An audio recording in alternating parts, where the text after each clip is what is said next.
better questions and inspire everybody to learn about love, learn love in various forms.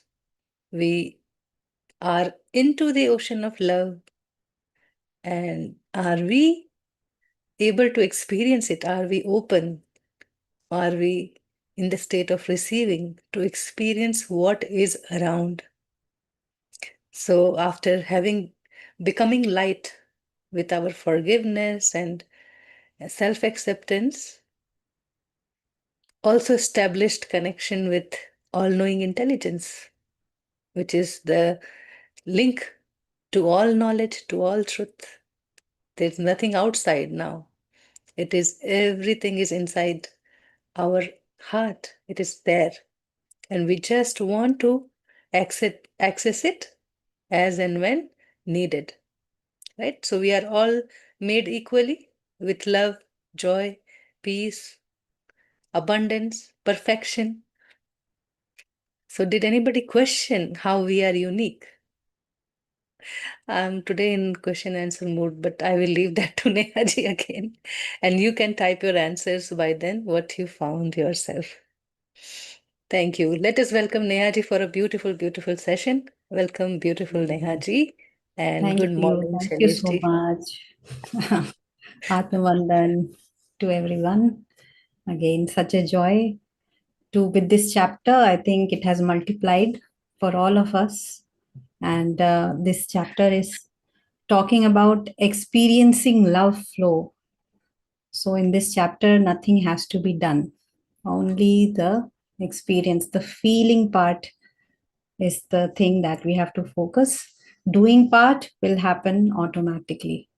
So, uh, of course, there are many questions which Preeti ji asked.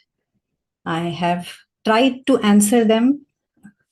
So, when I explain, maybe something could click or you would have your own answer. So, definitely write it down, share whatever you get, just share. And I hope you have your book first and foremost so that we can experience this chapter uh, even more deeply, line by line. Already it has been explained by Shaileshji. So my style is a little different, as you know. Maybe it's my signature, but still, I'll try to be as thorough as possible.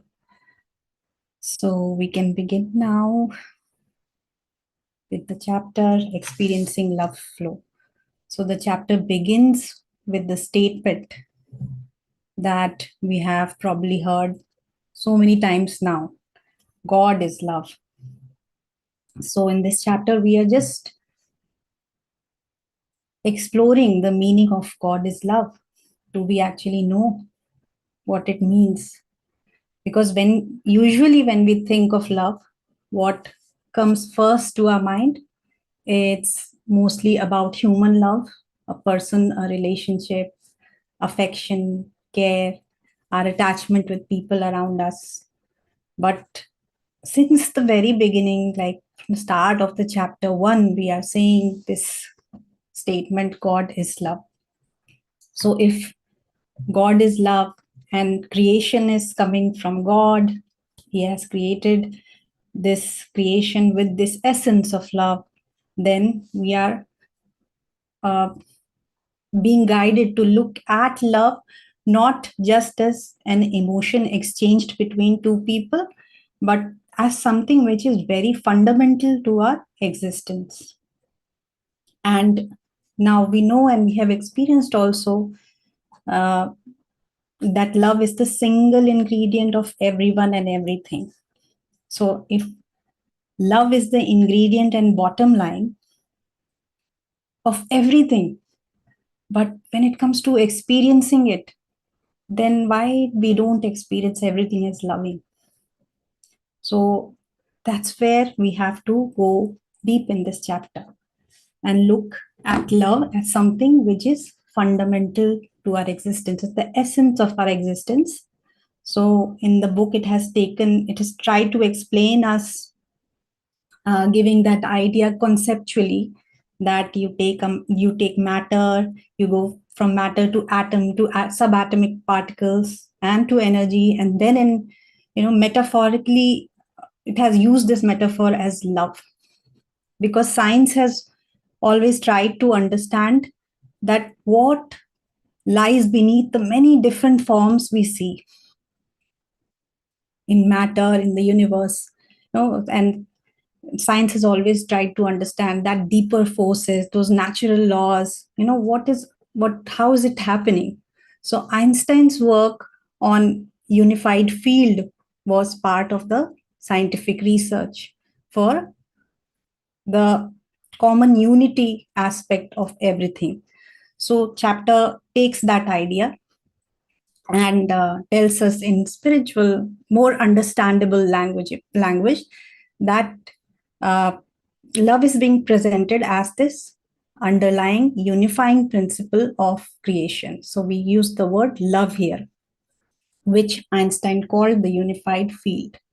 So uh, going deeper into it, if we see that on the surface everything looks different from each other, right? The table in front of you looks different from the tree looks different than me, everything, our bodies, our personalities, experiences are all different.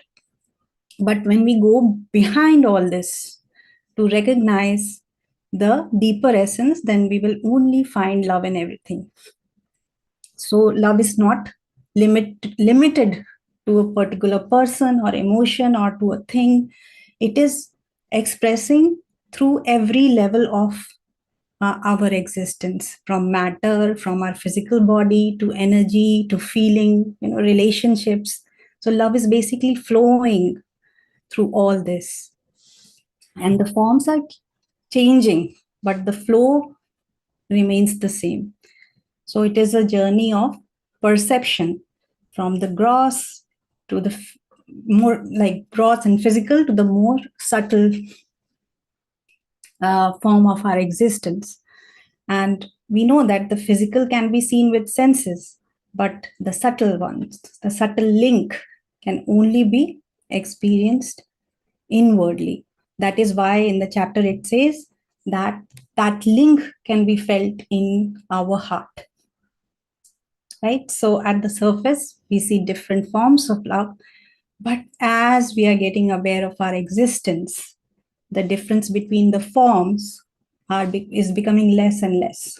And then we realize that essence that is binding us together.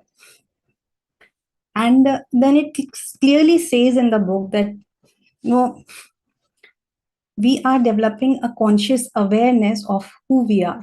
That is love. We are learning to move beyond the visible expression and becoming aware of what lies beneath. And love becomes that doorway through which we recognize God's thought and whole spectrum of divine qualities in that thought. It is not only limited when love can be expressed through different forms.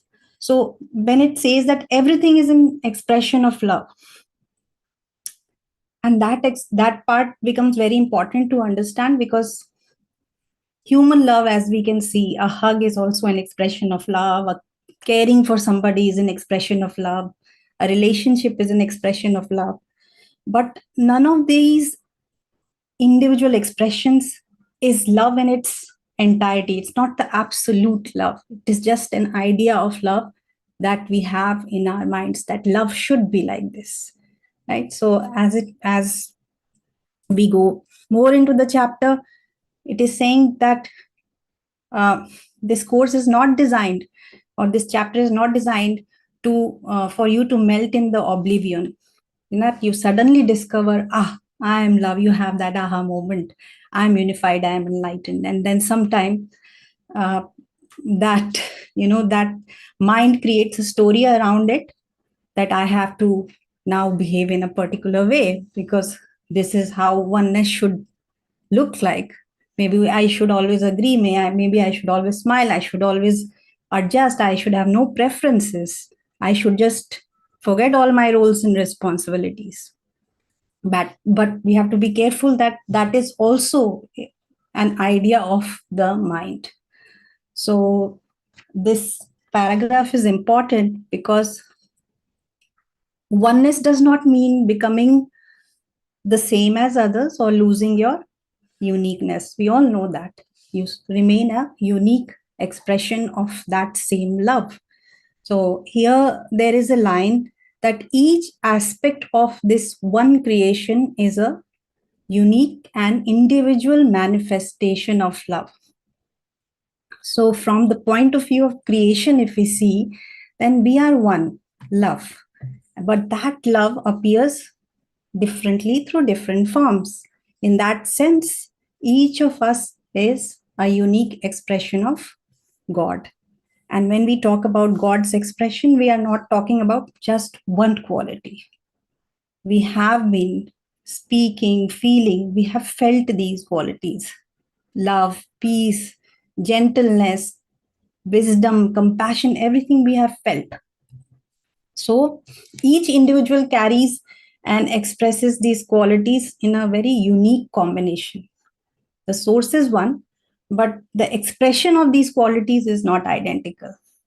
So that connects us to the next line and to the fact that as an individual, we have this unique combination of such qualities. And that is what makes us unique, the unique signature. And that is what I have understood as the trademark. So, but at the same time, we are also unified with the creation because, as obvious, we are not separate from the creation. This understanding we have developed at this point in time. So you just, if we just notice the people around us, some just naturally bring warmth wherever they go. Someone brings more clarity. Someone makes people feel safe. Someone brings humor. Someone brings courage. We all have these qualities. But the particular way they, repeat and come together and express through us becomes something like our unique signature. So each of us is a unique expression of love, but the way it moves through life is very unique. That is why this line about your role in life being unique comes. So your role does not have to mean that uh, you have to find a purpose or a special profession to experience those qualities. It can simply mean the particular way everyday life is expressing through you, through your qualities, through your responsibilities, through your relationships, your choices. Even if you are making a meal for your family, those qualities are reflecting through you. So God is always with us, and love is always the essence that can be expressed through whatever we do. It doesn't have to be some grand purpose. So that's how we, as a unique expression, we get to participate in the whole in its own unique way. And the whole is experiencing us in a very unique way. So, for example, as Neha, I express the same self differently through different roles. As a mother, if we talk about this life, then as a mother, nurturing and protection may come forward. In business, some kind of clarity, decision making skills can come forward. And as a partner, companionship, understanding is coming forward. So as a teacher, you guys can tell me more about it, how it comes across. So the roles are changing, the different qualities come forward each time. So the essence behind all of that, those qualities, is love. So that unique combination and way of expressing is the signature. So not only the qualities but also the tendencies, how I react, my strengths, my weaknesses, all of that is my unique signature, and no one else has the same combination. So creation is getting an experience of me through this signature. So I do not have to become someone else to experience oneness. by myself, being whatever I am, whatever role I am in, I can experience oneness. I can experience oneness as mother, as daughter, as any role that I am here to play. And same is true for you, same is for everyone else. Everybody does not have to become a saint or go to Himalayas. Whatever, wherever you are, you can experience oneness. So everyone has their unique vibration and their responses. So this is the signature part that Preeti ji had asked. So this is my understanding. And again, this chapter wants us to look beyond human relationships, that I am connected to someone or I am in love with someone because he's my father or he's my husband or he's my friend, or oh, I know that person. Yes. But others, we feel disconnected from them. So Babaji is taking that understanding that love can be experienced and expressed in many different ways. So there is no single form through which love has to appear. And here they give some examples, and most of us already know. And in the chapter, it is talking about physical intimacy, that sex can be one way in which love finds expression and two people experience closeness and union. A mother caring for her child is another experience of love. And fondness of grandparent for grandchild is another. And compassion, which almost comes naturally to most of us. When we see somebody in pain, it is all form of love. And also the genuine joy we feel at somebody else's success, that is also an expression of love. So these examples are given to us just to also understand in a way that we should not put love into fixed definitions and then decide, okay, this is pure love. We may think that motherly love is the most purest form of affection, and attraction or physical intimacy is somehow lesser. But that form does not decide the quality of love, because physical intimacy can also arise from love. That trust and closeness, it can happen without love and with love as well. In the same way, motherly love can become, if becomes fixed with it becomes mixed with fear or worries or some sort of control, then it is not coming from the place of love. Maybe it is coming from the place of love, but then it is getting mixed with our worries, our thoughts constantly. So that separate, we have to separate those thoughts out and experience the underlying essence. So we have to see that instead of what form love is taking, we have to go to from what space love is being expressed. Like for mother, I said that our care for our children, it comes from the space of love only. But then we start kind of imposing an outcome or putting us thought somewhere of worry, then that love gets mixed up a lot. And naturally then our expression also is very different from how it would have been if it was only from the place of love, the right kind of action. So I'll explain more on this. So I have just quoted here Master Osho's example, that how quickly we put an expression into a box, because Master Osho spoke openly about sexuality and encouraged people to understand it without guilt or without repression. But that part of his teaching became the whole label that this is the guru who talks about sex. And we often do the same with love. We take one form, physical intimacy, motherly affection, romantic love, and make it our own definition of love, that this is pure love and this is not pure love. So we don't have to get into that. We have to come to the inquiry that what ideas, what judgments, what conditioning do I carry, how love should look like? Because of those ideas, uh, I'm not able to experience love as is.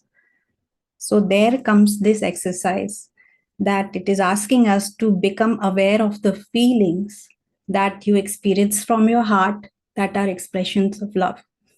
So intellectually, we don't have to we don't have to put our mind here at all.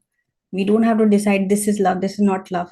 We begin to notice, we begin to feel that link in our heart, that what love actually feels like when something is happening. So let's say, like I quoted earlier in the example, that a mother may get irritated when her child is not listening. A homemaker may feel guilty when the house is not kept well, or it's not organized as she wants, or things are not at proper place. And a father may judge himself for not spending time with his children, right? So, and at work also, we can become impatient, we can become controlling.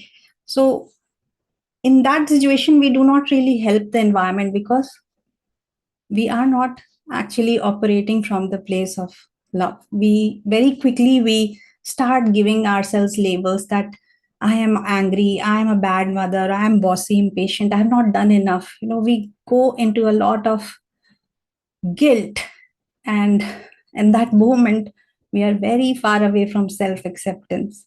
But before deciding who we are, we can just, if we develop this awareness towards our essence, then we will see that, just take a step back and see that original impulse underneath all that reaction.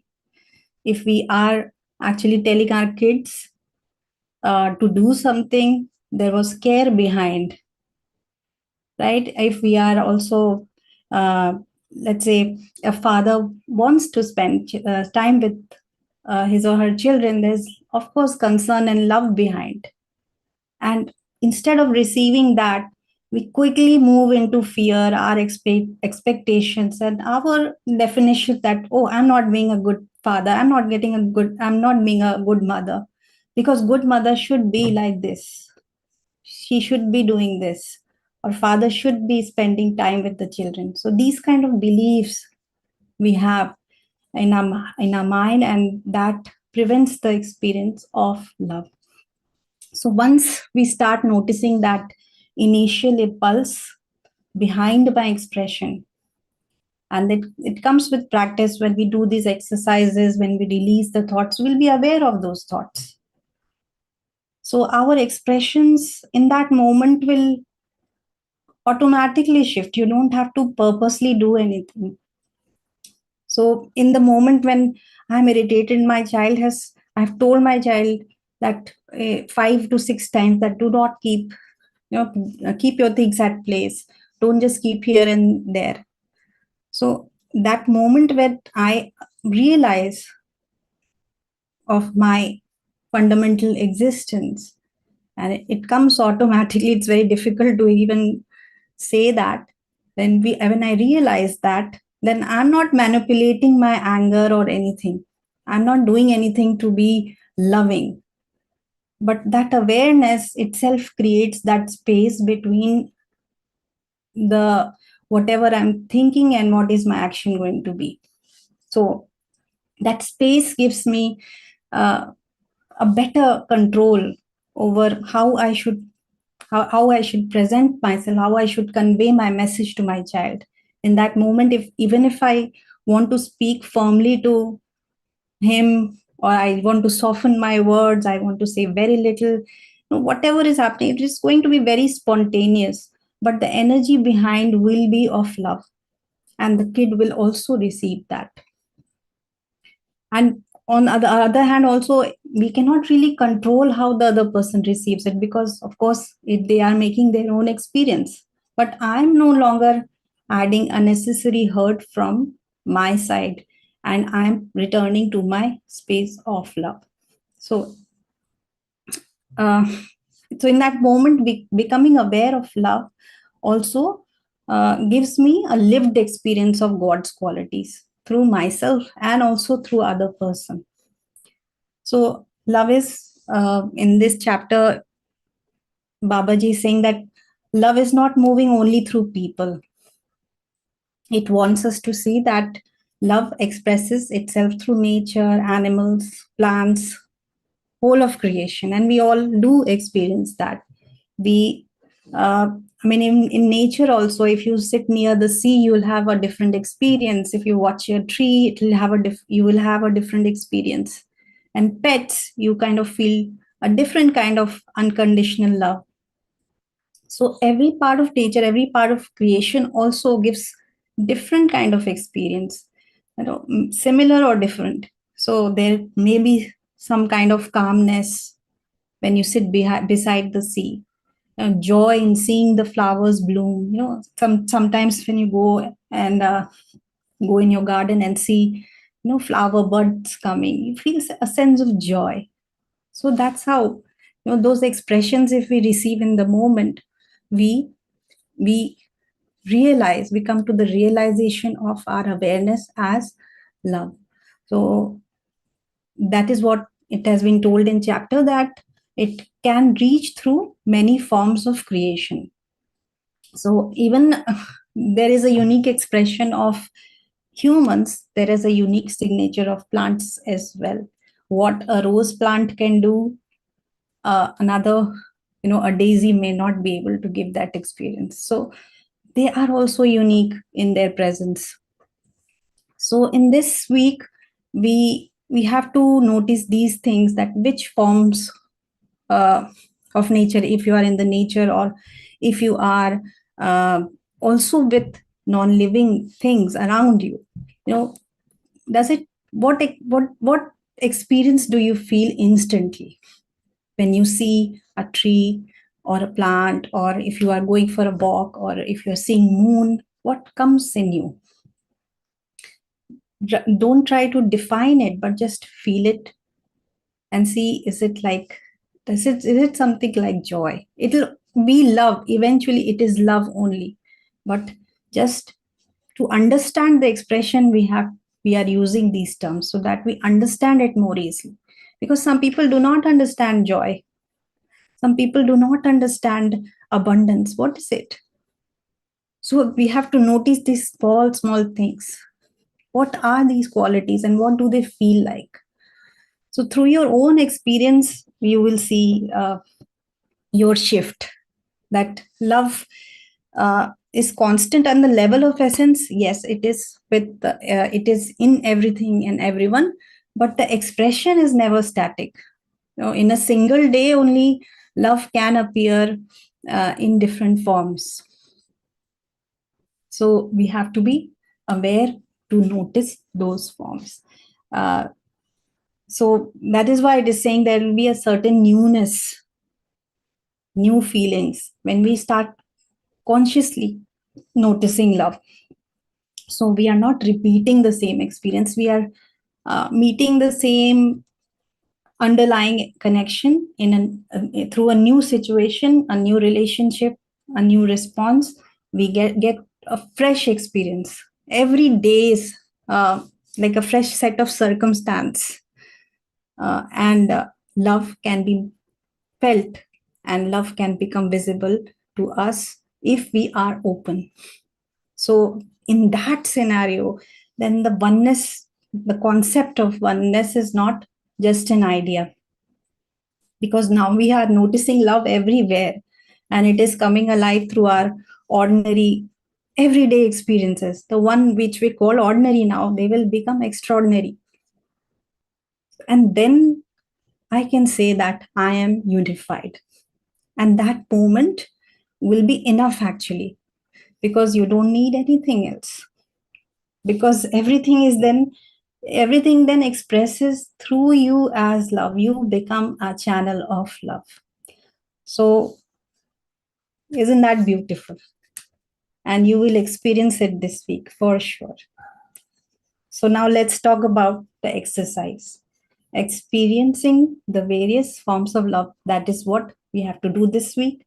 So we have to become aware of those feelings, and notice which form of love am I, you know, uh, which form of love is appearing instantly. And to support this experience, we are making this creating formula. So we are consciously making a claim to experience love and recognize love in its different forms. So through that claim and thought work, as we have been doing, we begin to notice the definitions and of love and the conditions that make us overlook love in our daily life, because we did not receive it in the way we expected. It did come, but it was not enough. So these exercises will help you that love can come in any form. And these examples are so diverse that, uh, you know, only to tell us that stop looking for love in a familiar form. Don't be just too attached to the idea of romantic love. It has to be like this. Or mother's care has to be like this. So uh, those definitions we have to check. So this physical intimacy thing, which it talks about, we have limiting thoughts that good spiritual people should not be talking about sexuality, or I if physical intimacy only proves love, or if I've gone now, I'm too old to even experience physical intimacy, or my body must look a certain way to be lovable. So we have these thoughts which might be restricting that experience of love. Whether or not it will happen, but that experience of love we are definitely restricting. So sometimes, we may not have a connection to nature because, of course, we are too used to experiencing love in relationship. We need to have a relationship, or if something is vocal, then I could feel love more. So these existing beliefs come in. Or if we see that in the case of animals, like earlier I used to be scared of dogs, although I had pet dogs all my life. But I don't know, I was okay with my pet dog, but I was not okay with other pet dogs at all. I don't know, there was some kind of fear. So I would see a dog somewhere outside and I would immediately think that, it'll bite me.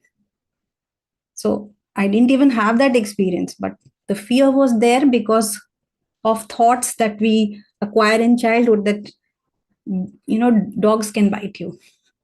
So now when those things happen, then if we see a dog and I don't experience the innocence it brings, that that whole experience of noticing the playfulness of an animal, companionship of animal, that I completely lost those experiences for a long time.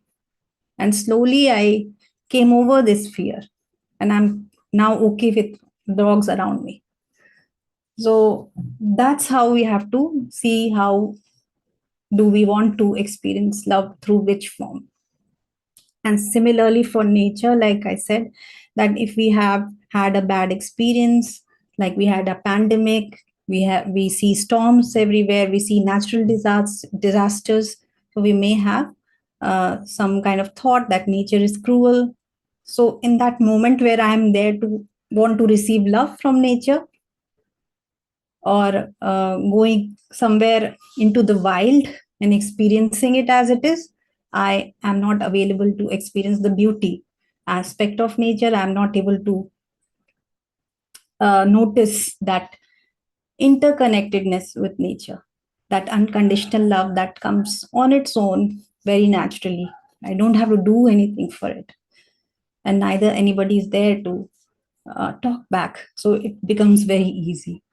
And love from grandparents, I'm just kind of expanding on these examples so that you get an idea that how to work around the claim. So love from grandparents is such a wonderful example here, because I remember how lovingly I would want to meet my nani in summer vacations, and just being with her felt so safe, so comforting. I could feel her warmth immediately. She would not even do anything. I would just see her, and I'll just feel so quickly. I would feel like I'm at the right place. So, and everybody would remember such moments. And the moment we met, she hugged me and kissed me like what she has got, some sort of gem. So, those kind of moments bring a lot of joy in our relationships.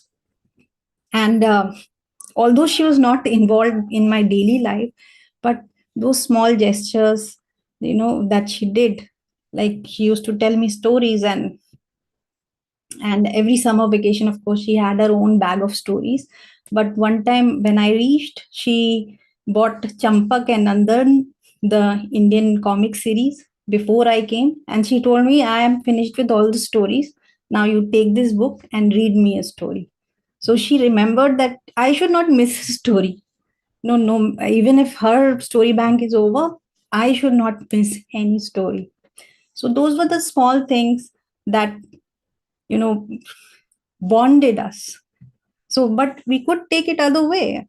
Well, she, because like nani or dadi, or even, and as a grandparent, grandfather, you always want to feed your grandchild, no matter how full that person is. So but that may be, that moment, if we don't receive it as it is, we can feel irritated. Why she's always asking about it, why she's after me, and a grandfather is giving some advice we did not ask for. So we may focus only the control aspect of it. We don't focus on the concern aspect of it. So these are the things which we generally miss. So again, they talk about compassion that arises very naturally in us, our willingness to help others, whoever is in trouble, or we see somebody in problem, we immediately want to help. There is a spontaneous action that happens, that I can help. But when that help is not reciprocated, when that help is not appreciated in the way I expected, then we begin to repress that natural compassion in us. And we start telling ourselves that I should not be caring so much about people. No one does this back for me. So, this kind of thoughts come after. Initial response was compassion, but these thoughts got mixed up. So the original compassion gets covered by this calculation, self protection, and all. So this is how we have to notice in our relationships, to receive love as is, without thinking that why this is happening, or questioning. So that awareness to bring our recognition to the feelings of the heart. This is the exercise. And in the practice today, we will be doing a general formula that God and I claim the experience of various forms of love and accept this claim of experiencing various forms of love. So you have to input your corrected thought here. Whatever guidance you get from higher self, you have to use that. You have to verify it with a yes or no signal. So let's say we have a limiting belief about nature, that the forest is unsafe, the jungle is unsafe. So we correct that thoughts with words which resonate most with us. And we put there that in the claim, we put the corrected thought that I am open to the peace and beauty of nature. I'm open to the peace and beauty of nature. You can add, I can remain alert and enjoy things. So this corrected thought should be cleaned. That God and I claim and accept the thought that I am open to peace and beauty of nature. With forgiveness and thanks, Amen. So this is how your creating formula should be. You have to see what where we are not able to experience love and ask for that particular uh, wording from your higher self. So it is called uh, the creating formula because we are actually creating an experience, and we are at the same time we are working with thoughts that are standing in way of this experience. We are that god qualities we are doing, we are feeling everything is happening live in action. So our orientation changes with this claim, and when our orientation changes about love, then our expressions automatically change. So this is going to be a very transformative period for all of you. And as the understanding of love deepens, our old ways of seeing love or recognizing love, they might look very superficial to you. They were not false expressions of love, but now we were used to identifying love with those expressions, and now we are expanding ourselves. So it will be a transformative period. You might need some rest, you might need some loving care and attention, so give that to yourself. So work on one claim, one experience at a time, and so that you don't get overloaded with too many claims. And once you get the hang of it, then you can work on multiple areas as your awareness also expands, and then of course automatically you will be fully working in that direction. Then it says further about the other exercise that we can choose one specific person or relationship and make a claim to uh, to recognize unconditional expression of love with that person.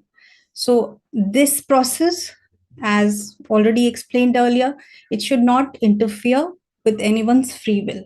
So if I claim that this person should move in with me, or I receive physical love from this person, that would not be an appropriate claim, because now I am trying to create a particular response or choice from that other person.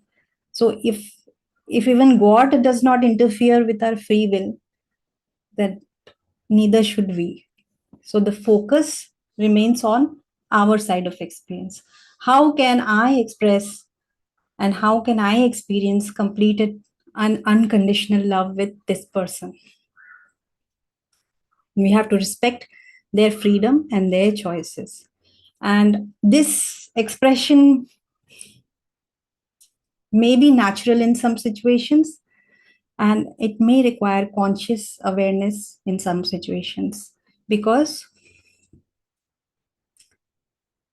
sometimes the situations are like that we have to be sometimes love just flows and sometimes thoughts come in, so we have to see where it is coming. And if that person wants space, then even respecting that space itself will be the most loving expression available in that moment.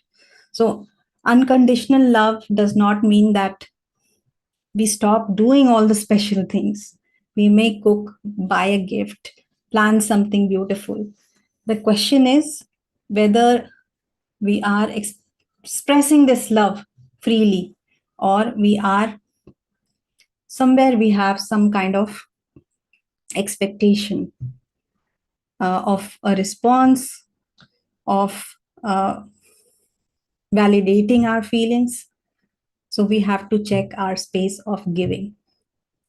And first, coming to the space of giving, first we have to be receiving. And we have all had such beautiful moments in our life. We have cooked something special for someone, we have bought a small gift, it reminded us of them, we prepared their favorite meal, we have arranged surprises without being asked.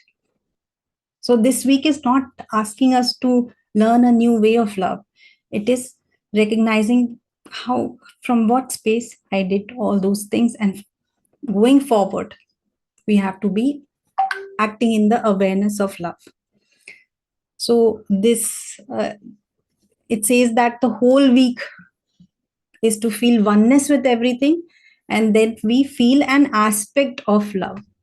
So this week we can consciously experience our connection and oneness with different forms of creation.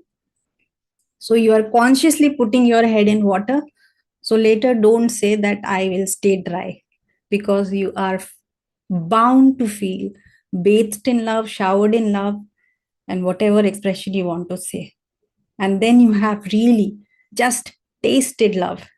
So, and I always stop at this line when reading it, that we can feel an aspect of love. And what touched me this time is the humility that Babaji and Roger have shown here, that they have kept love open for understanding. And we are being shown many expressions and experiences of love, but we are not asked anywhere that this is it, this is love. So the moment we say love is this, we may again limit it. So oneness is can give us a very profound glimpse of love, but love is larger than words we use for it. We really cannot understand or define it.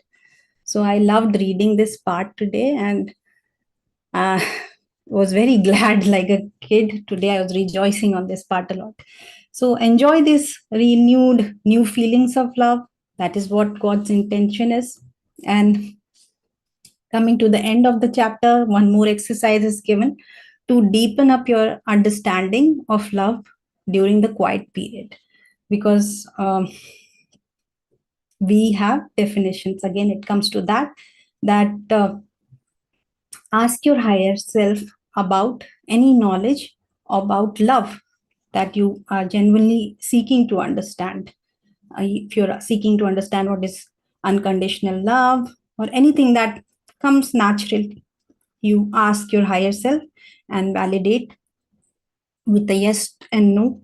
And also, once you've understood the knowledge, you again validate with your yes and no.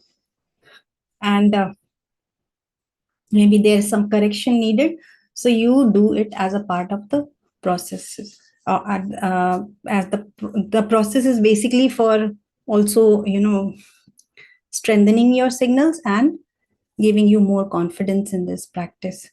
So this knowledge of love, understanding of love, we have to allow for it to unfold, because there is a lot. So this week, just make this practice as joyful, as light, and as people, animals, trees, plants naturally come into your awareness, send love without any calculations or being selective, that I send love to my loved ones, because now you are connected to all. And this love is a never ending love. So enjoy this process. And again, thank you for listening with so much openness, patience, and love. Thank you. And this week, just remember that this is the week to experience love, and everything else will follow. Thank you, thank you, thank you. Your expression and your explanation is nothing less than joy. It is just pure joy. Beautiful. So thank you. Thank you. Yeah. I can't really add anything to that. That is true feeling. Joy. Yes. Thank you. Sunandaji has been waiting for a long time. Let us hear Yeah. there is Yeah, something. she is not able to hold the feeling Uh, that experiencing love flow is so much It that is Atmavandan Saviko. Atmavandan. No, Preetiji, it is creating a problem. My heart, I'll talk about it later. This, you asked about the uniqueness. I have remembered in our Odia board education, that time during my childhood, I have read Bhagavan, Eka, and Advitiya. Okay, that I remembered. from the very beginning. Aditya means also I could understand when I grew up and studied English that, yeah, unique, because no one can be like him. No second one. And later on also I learned that everyone is different. But never I have put uniqueness to that. Okay. So now when it is telling that when the reflector is unique, the medium reflecting it has to be nothing less. Same uniqueness will go on. So now the understanding is, everybody is different. The understanding now has become more clear. Oh, okay. We are also unique like him. Okay. And that way, about the love also, I want to tell something from my, whatever my understanding, whatever I have learned. The love also, I heard our Guruji while leading the meditation, always love, love, love, love, love. I used to get so irritated that time. What love, love, love, love, love? What is love in that? He is instructing what to do. But what is love, love, love, love, love? So now I understand. His feeling. He must be expressing his feeling. Not that whether anyone who is understanding it or not. No, it is his expression. Now clearly I can see the, love being the source of everything. Eh? And it made it very clear that Nashadya Sukta, that motionless motion, that thing, very striking. We all knew that it is all pervading. Okay. Yeah, I was thinking in my, with my intelligence, yeah, all pervading. That's the reason he cannot move. When the glass is full with water, naturally, there is no space to put more water. That's why nature kicks in. Then nature does everything, power being God consciousness, whatever it is. So then now when I heard that motionless motion, actually motion is there in consciousness. That is the source of love. And Rosaji is telling that is the source of love, and that is the heart center, what we are feeling. So my heart being so erratic, I don't know, nowadays I concentrate more on my navel, because I know as it is the reverberation of heart all over, wherever we get sensation. So better to, because the heart becomes so pounding. And nowadays also I have noticed during while doing aura cleaning, automatically it gets connected with heart starts jumping. I don't know, Pritiji, how to take care of this heart. And yes, of course. And now about the love. The other day I saw nowadays we don't use anymore that mentally retarded. Here it is differently abled. Yeah?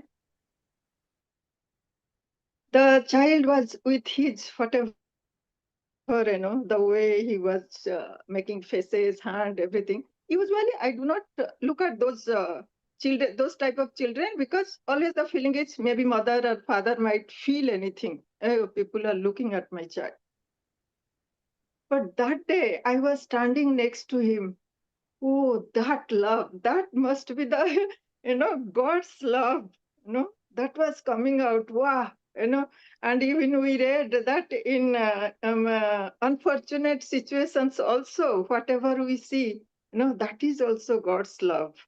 So I felt that way.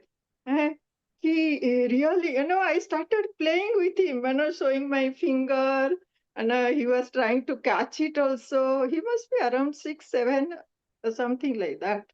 Hmm. So that is a revealing, not revealing, but experiential. I could experience about that love.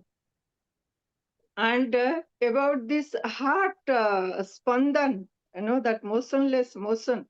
I can tell you something about Lord Jagannath in Puri.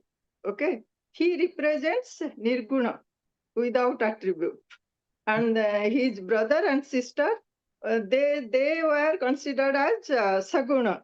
Like in their photograph, you can see there is a line drawn of breath, as if they are breathing. But in Jagannath, you will not find those lines. eh. But during, every 11 to 12 years, they change all the deities' body. It is made up of wood. So they see some, those trees, they see the dream, and in the dream also the tree, neem lead tree, where Shankha, Chakra, Padma, all the signs, have to be there. So they look for that type of tree, and even snake must be guarding it. eh? So then they bring it and create the new body of Jagannath. eh? So the ceremony, during that ceremony, when they destroy it, there is something. I don't know also. And they say what? They shift the Brahma from the inside of the deity. What is that? Nobody can see it. It happens during the night, and the person who does it, he wraps around his heart so that he doesn't have to feel what it is. eh. That also, it seems the pulsation is there in that.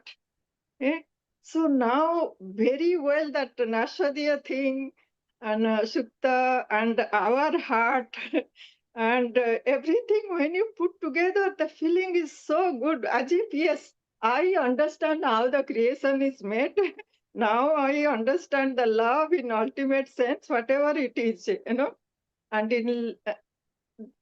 so far, I have not got the indication, signal of higher self, Pritiji.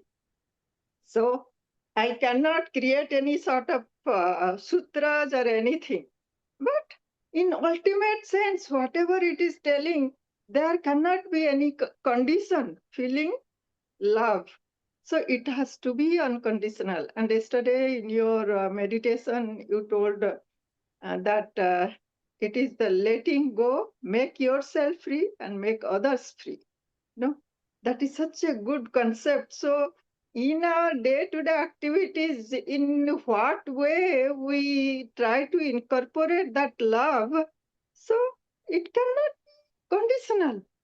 So even if I'm not getting signal, yeah, this understanding, with that understanding, I feel, yeah, it cannot be conditional. And behind everything, that love is there.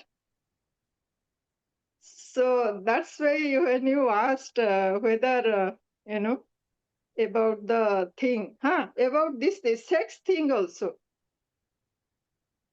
Guruji has written in his book, there it is man, woman, or husband, wife, something, husband, wife. In that intimacy, think about God. That also I was finding very, very strange that time when I read the book.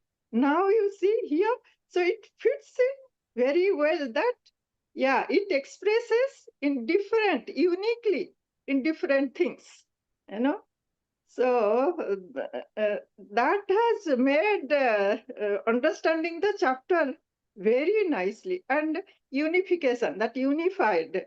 Shailesh talk while explaining what is unified, that milk and water, the example is so beautiful. Anyone can understand. Yeah, and the tea also, yes, somebody wrote about the tea. Yeah, of course, the taste of tea is there, sugar is there, milk is there. With different type of teas, the taste changes. Eh? Different type of sugar also, the taste changes. Eh?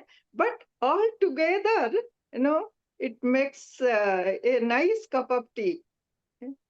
So that was my feeling when you asked, what did you understand about uniqueness? So I said, let me just tell this much. Thank you so much. Thank you. First of all, let me thank Neha because she put her very much effort in explaining the chapter, and maybe the question that happened to me as I opened the session was those guiding points to understand the chapter. When everything is love, experiencing love flow, why there is a chapter? Why there is a chapter? And she very well captured not only those rosy moments where we easily feel love, but those moments when we are really challenged to feel love. And that's the purpose of the chapter, to find out that love is not outside you, it is in your heart, right? And go and listen to this chapter if you have any resisting thought. She has tried to put very much detail on that, and you will get a better perspective. And I just loved her compassion that she also shared a beautiful creating formula to have harmony and peace with nature, right? So that gentle guidance is always present even in the activity workbook that we will look today. So that is there. Understanding the first chapter and then unfolding everything chapter by chapter is just mm, it feels like we are cultivating love, isn't it? Because we have not lived that way so far. Although since last 12 weeks we have been practicing, uh, Babaji has to add this chapter so that, whatever we are living in the society, we do not mix it and we allow ourselves to have our unique expression. And that's where the whole chapter moves around, to have your own unique expression and see God in that. You will learn love in that. Love from those actions that you keep doing all day. And he cannot put all those what we do, so he definitely put a few big things and very common things, I would say, in the chapter to recognize love. And it means if you don't see love around you today, start seeing from that eyes, and you will feel it. So try to find the answer of that uniqueness that you carry. When we are all made with love, when we all have all the God qualities, what makes us unique? And I hear many of the things that I have that karma, and that is your mind. If that comes to you, then you need to really reflect on why it came to you. Okay, so thank you, Nehaji, beautiful sharing, and thank you, Sunandaji. I understand you are having this, heart pulsation, which is felt very strongly. I would just suggest that, try to step back and watch it happening. Don't take it over you. Just take a step back and see it happening on the surface. Just like if I touch you, you will feel here, right? So if it is pulsating, you just anchor yourself here, or maybe you can anchor yourself here and then see it. Into your breath, and then you see it. Okay, then try to enter into that state. Just try it. And aura cleaning, if you feel a lot of vibration, just put your hands and feel that love is um radiating from your heart, because you're feeling a lot of vibration. So that's how Yeah. you are not able to recognize your higher self signal. I think we did it in the part one, right? So are you talking about yes or no signal, or are you talking about higher self signal? No, yes, no, also I have not got it. Totally, I mean, no signal of higher self. So now I have made up with the thing that whether I get or not get doesn't matter. I am able to understand even at this age. Yeah, it Yes, is not very difficult to apply all these things because yes. children have gone and unconditionally we have accepted them. People So also learn are. about your intuition, how your inner guidance comes. Like when you ask question, what is love? And then your higher self tells you two things, two, three things, right? Then just feel it, when say it again and feel it. Is it opening my heart? Is it saying a yes? Just try to feel it here, because we want to differentiate that, and that's the purpose of part 2, that we develop that tool. If we get a body sensation, it's okay. If we don't have, feel the same word here and feel how it comes. Like last week Neha ji guided on that meditation where we created this yes and no signal. So you can try that part also. Many times many signals have come, so you then I think I always think that yeah, next day morning when I do, I call for higher self, let me see whether the same signal. It doesn't come. When convincingly I feel that that is the signal, but next day it doesn't come. So I said, okay, let it be, let it be. So Now you you do, have to you So, have start to. seeing higher self without a form. uh, So if you're Yeah, yeah, understanding higher self without a form, it's good enough. yes. yeah, How does yeah. it make it feel? Yeah. What is important is that do not involve intellect into the process. Don't involve intellect. This is all work in the heart, and you are there. Know that you are there. The entire group will agree with me what they have felt when you shared today. It cannot be said in words. Your expression was more than the words. That is the knowing. So we all got so much more than what you said. Understand that. That is the true communication. You communicated beautifully and you gathered the entire group in a state where Neha ji can simply lead us into the practice. Just your sharing was that much, right? So beautiful. So do not compare yourself with anyone or anything else. You are unique to yourself.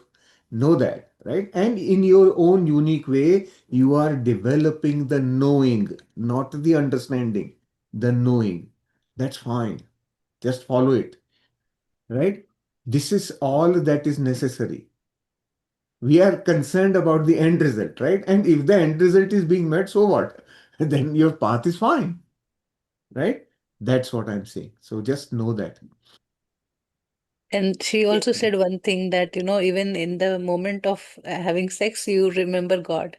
Now you remember, now you know God is love. Mm. Yeah. And now you know who to remember, what to remember. That is you. That is being with you. So I really admire you speaking all this. And it means you are open and you have no blocks. And in that moment, I could add this, my understanding that yes, being with your heart pulsation, that sensation, your own expression in that moment, your true expression. We really don't get into that because we have several blocks in our head. So we miss one of the most beautiful, precious creation of God or gift to humanity or every life, and we entirely miss it. So today I got a lot of insights, but I will do it after the practice, Activity right? workbook. After the practice and activity workbook, I will do that later on. I got some very good insight that I want to share. Um, if I do it now, it will agitate your mind, and then we will not be able to remain centered for practice. So Sunanda ji has set the stage beautifully. We are all ready. Maybe we can do one thing tomorrow. Maybe we can do activity workbook tomorrow and just do this thing or anything like that. Absolutely fine. Either I have made notes here, so I will not lose track of the information. Whichever way it is, we will do it once we are there. Okay. All right. So yeah. Over to you, Nehaji. You are on Yes, mute. yes. I know. Got it. Now everything is set. So let us set ourselves also and bring all our attention to the practice. It is going to be beautiful, just as this chapter. So you can take off your glasses, sit comfortably. If you want to drink some water, just freshen yourself up a little bit.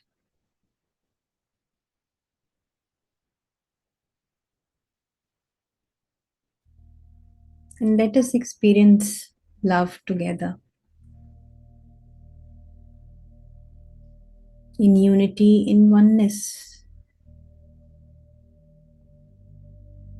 Whatever we feel is love.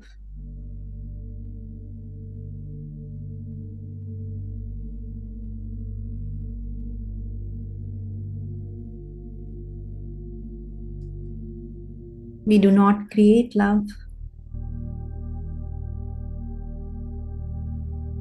We only become aware of it.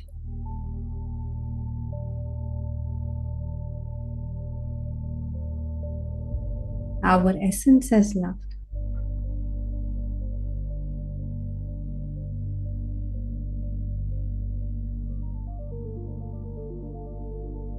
Take a deep breath. Come to this moment, the present moment.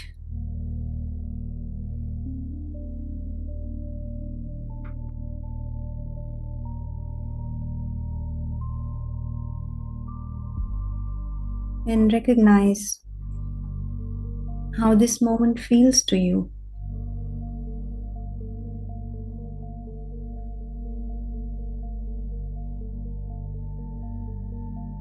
And just be very comfortable in it.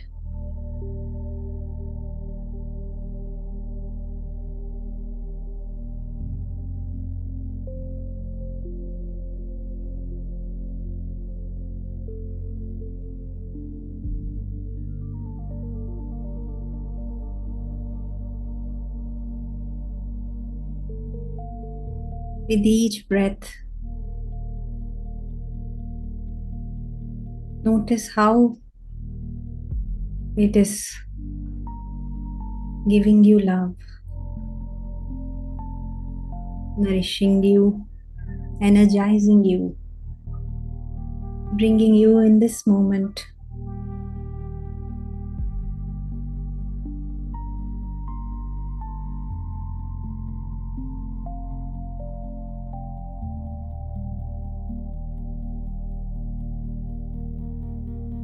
And just noticing it as is love.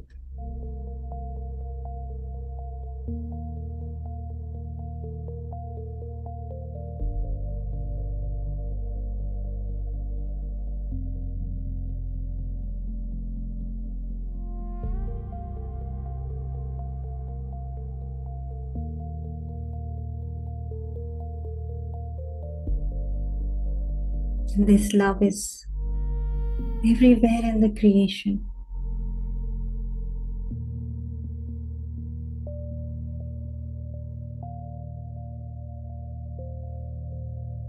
Whatever we can think of,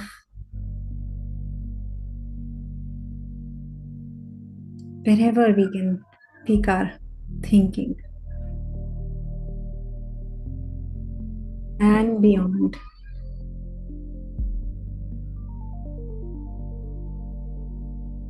The sea of love, so vast, so deep.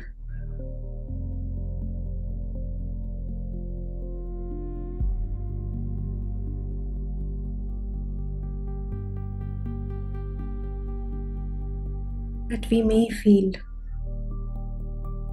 we may lose our identity. But that's not what love does. Love sets you free Love gives you freedom. Be who you are.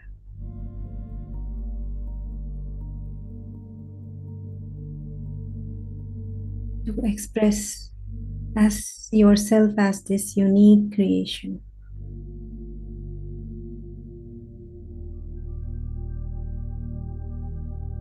In whatever you do, small or big.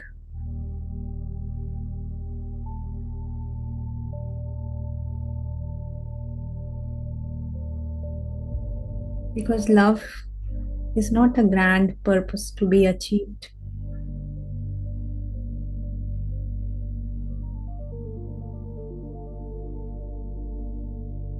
Or a final destination. Just doing small things with love.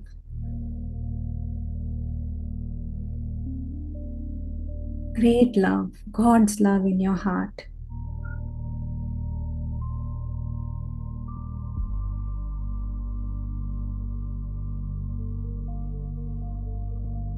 Creates an experience of all divine qualities.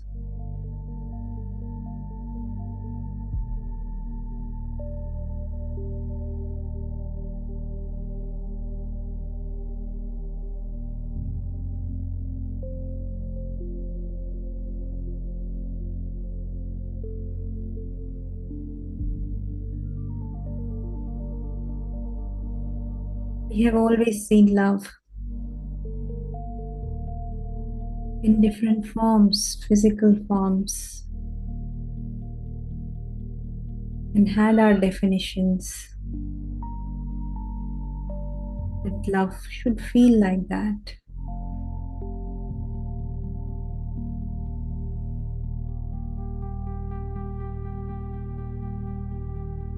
But there are so many expressions of love that we overlook. Love comes as joy. Love comes as peace. Love comes as abundance.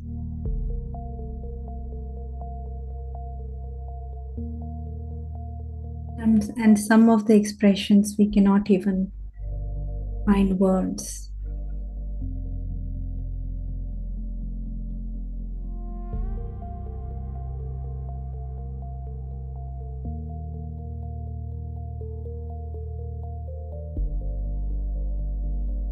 Love is the essence of creation. We all know that. And in this creation are the uninvited influences.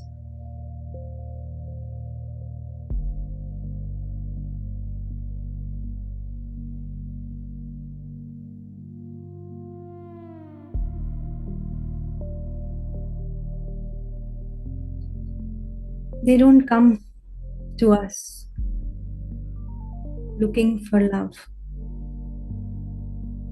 and light. Today, look at them as if they have come to remind you that you are love and light.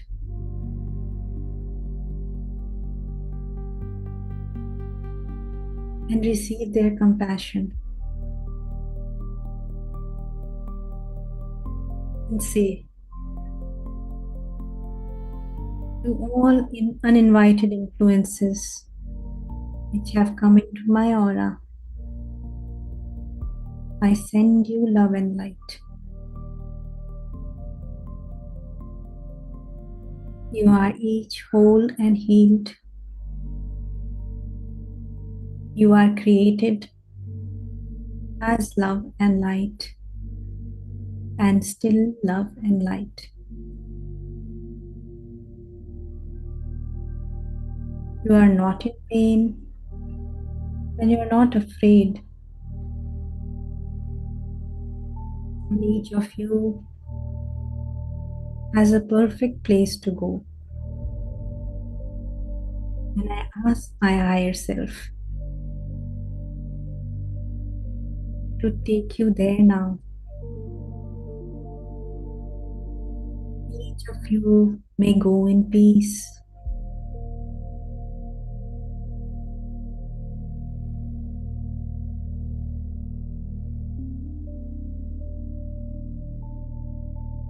see, are you sending them with peace or fear?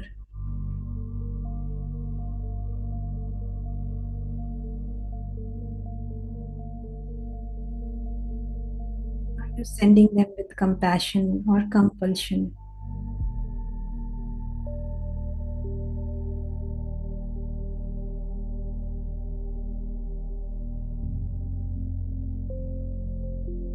So be in the heart. Send them with peace.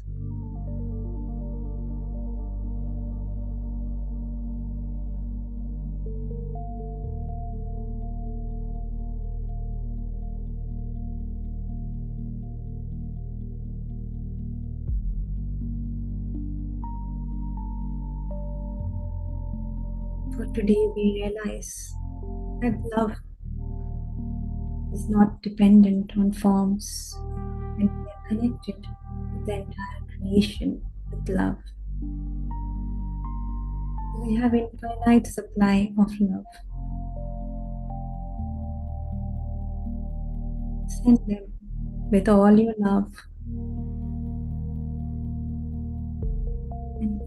and say, I close my aura to all except my higher self.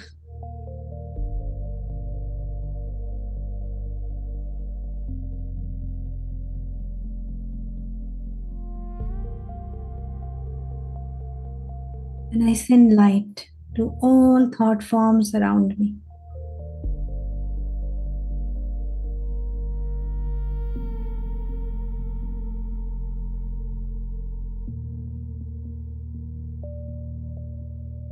Thoughts that have been in darkness, I bring them to light.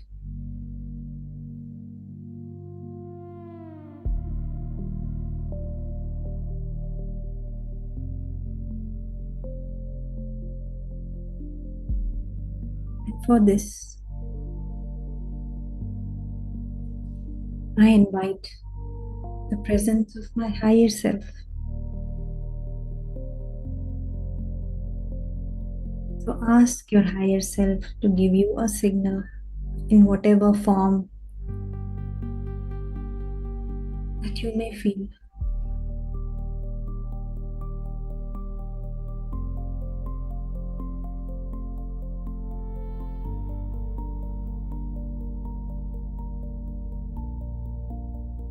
If the heart feels heavy, take few deep breaths.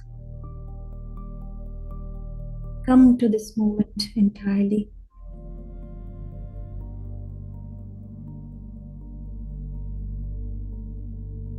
Leaving all your worries behind.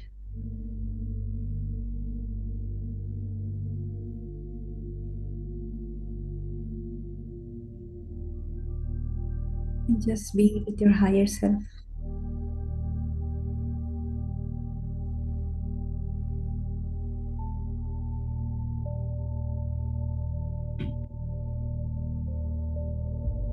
Let's state our intention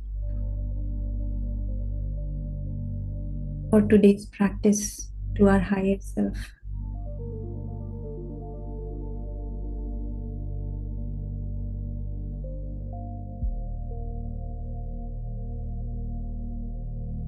God and I claim to experience various forms of love in life and accept the thought that I'm open to experience various forms of love in life with forgiveness and thanks. Amen. That is going to be our claim and intention too. So take a moment, you could open your eyes and write down your personal claim for experiencing love in different forms. It could be through family, pets, nature, society, your neighbor, or any situation today where you could not recognize love that easily.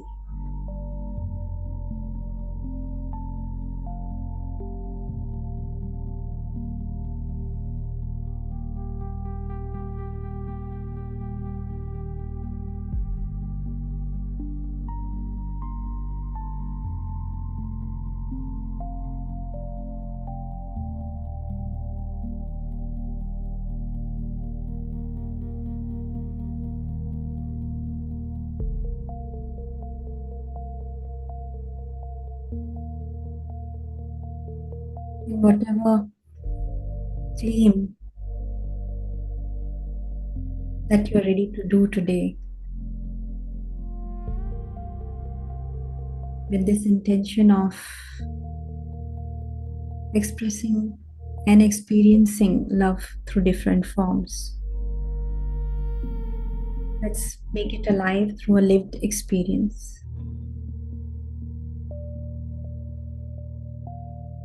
Invite God in the center of your heart.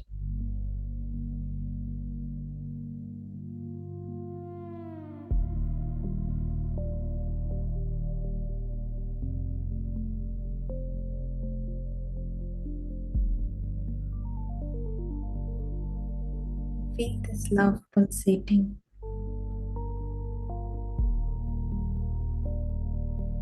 Yes, God is love.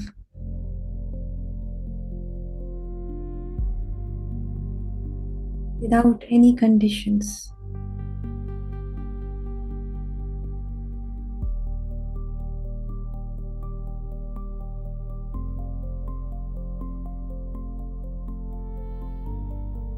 Feel the love of God in every cell of your body.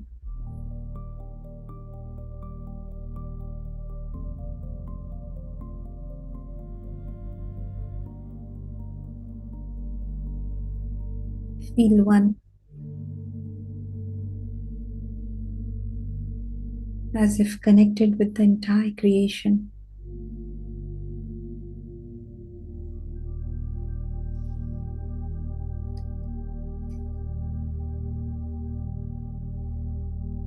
And God's love has always been there.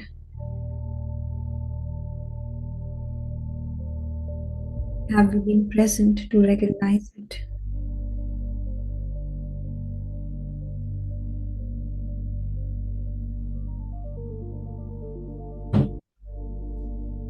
God's gift of free will is an expression of love.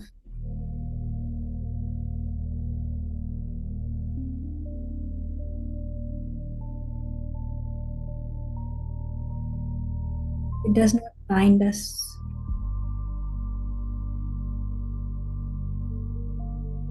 It tells us to do something in a particular way or think in a particular way.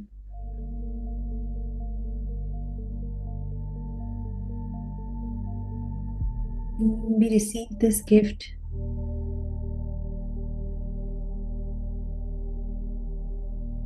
we also receive God's quality of being non-judgmental.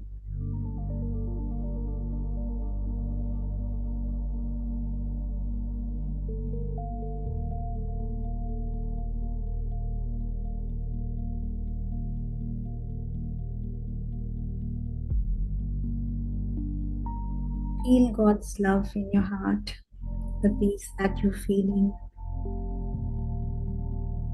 Experience it wholly and fully as God is here. That gentleness, that softness.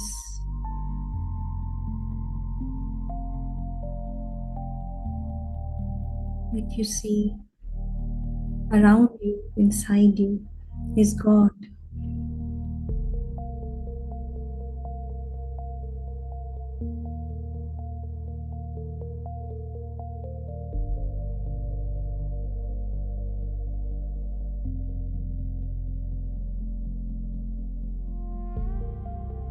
Feel one with it. And say, I'm one with the Creator.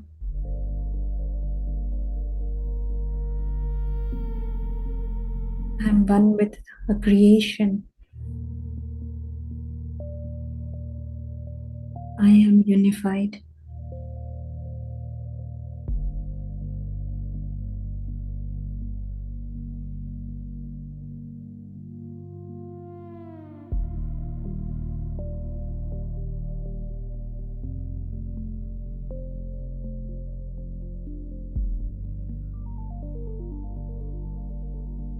And you feel these qualities as a parent when somebody Your child comes and hugs you unexpectedly or shares a warm message.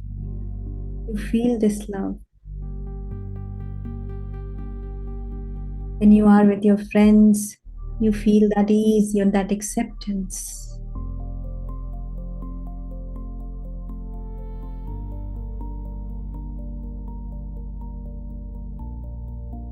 Feel these qualities day in and day out in different forms. So many ways God flows through different experiences.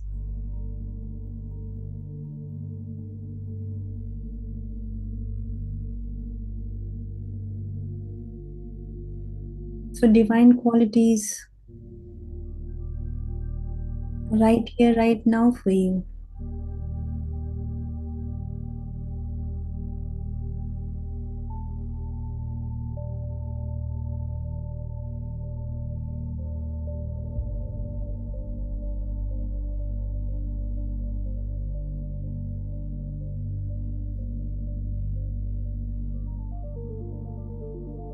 And we want to create many more such experiences.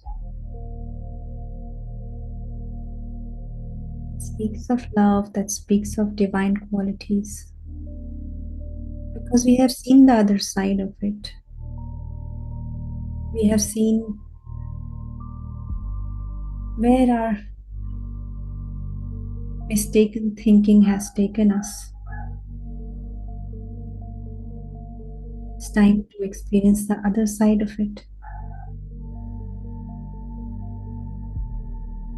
So again, invite your higher self and ask for the thoughts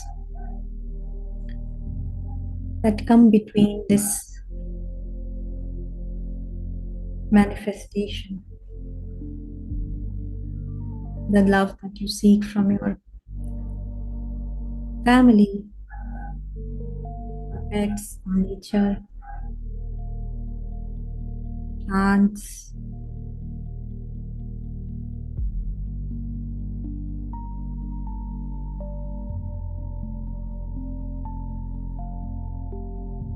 Write down your thoughts.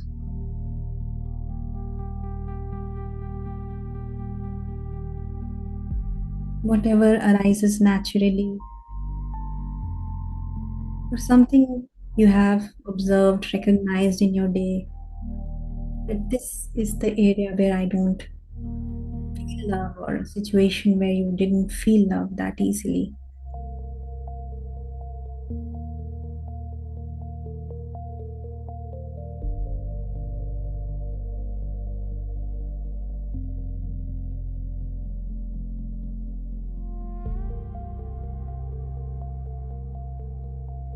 Ask for guidance for the limiting thought and the corrected thought.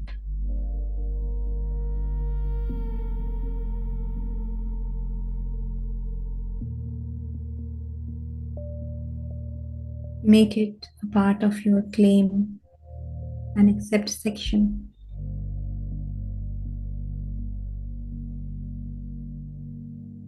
Once you have verified with a yes and no from higher self,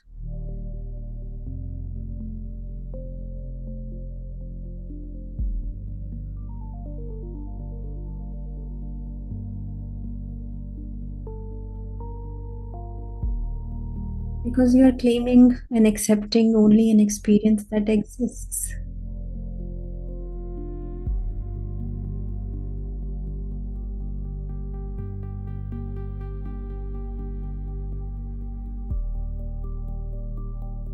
And with this alignment of higher self,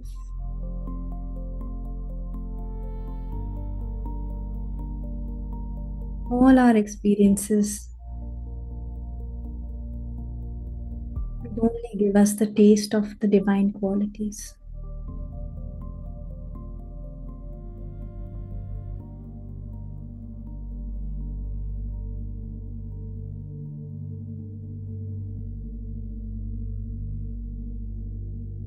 So once you've written your corrected thought, claim that thought. And heal and release those thoughts that came in between by saying or repeating, I heal and release all thoughts I may have that interfere with this claim. Any thoughts, known or unknown, conscious or subconscious, I heal and release all of them. My thoughts are now one with, same as, and in tune with God's thought.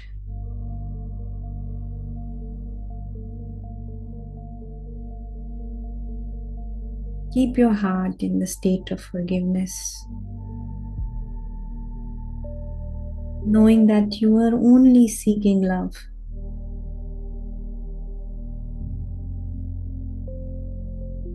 In all your experiences.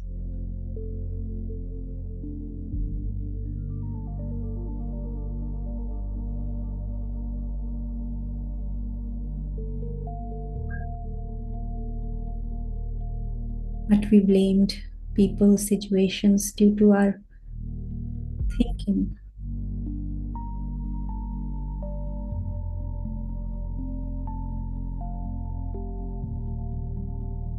Due to our patterns, our beliefs.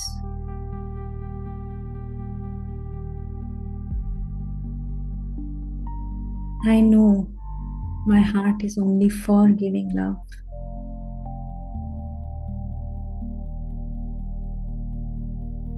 And there is nothing to really forgive. Because I am the creator of my own story.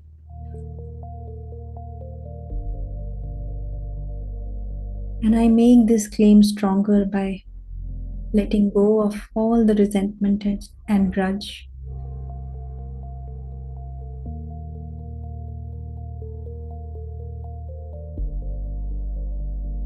And I thank God for letting me experience the various forms of love.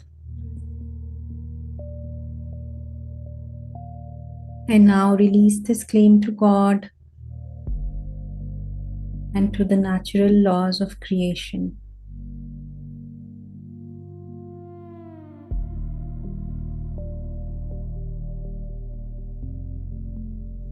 This is the nature of natural laws. Amen. And again, take your claim with the corrected thought and say it, affirm it, believe in it. God and I claim and accept to experience love in all forms with thanks and forgiveness. Amen.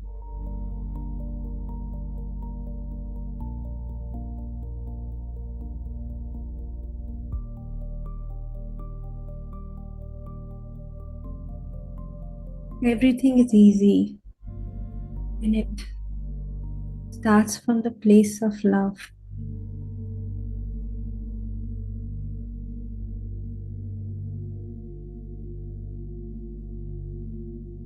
So check your starting point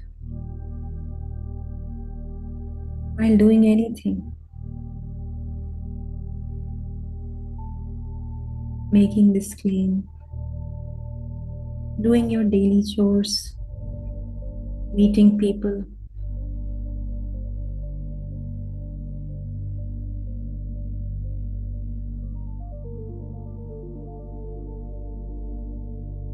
And let's deepen this understanding about love by asking higher self,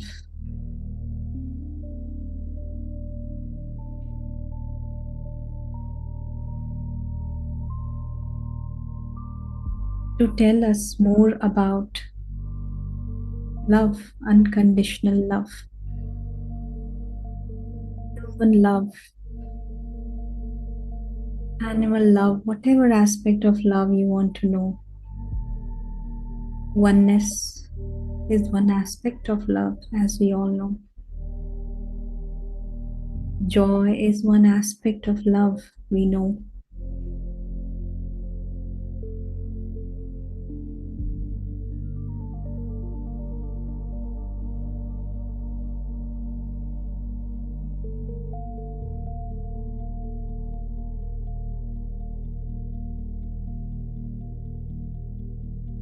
Abundance, acceptance, peace, patience, so many forms of love. Ask your higher self to give you the knowledge about these forms and validate with a yes or no. If possible, speak it out.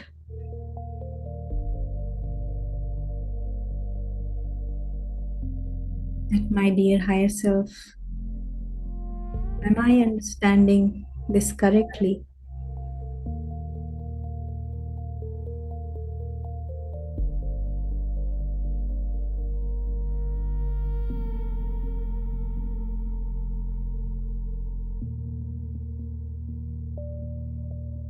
If a no comes, then you can ask for correction. Higher self is like a friend, like a mentor,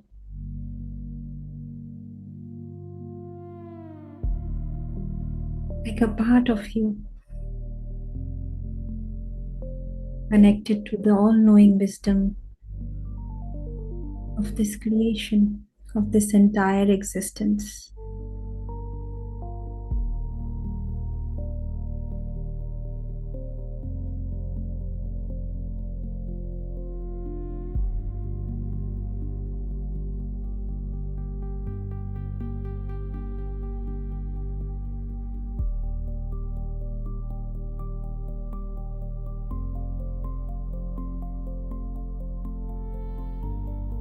Love is such a beautiful experience.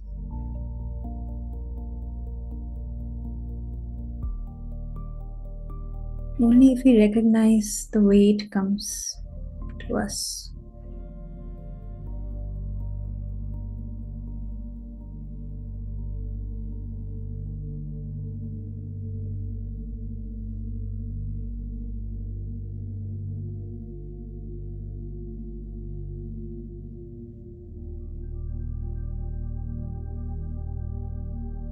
Your time to communicate with higher self, and you could extend this further when you sit in your quiet practice.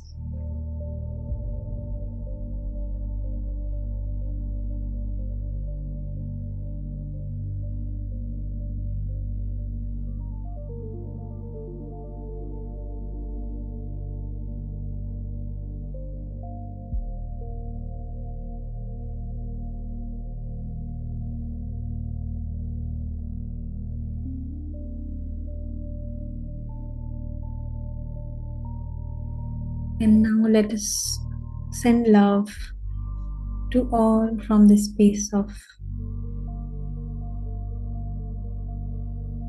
unification.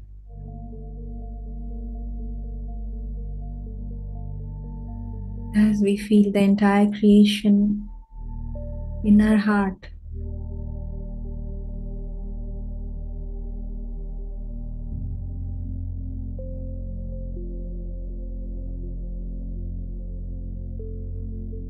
radiate that love.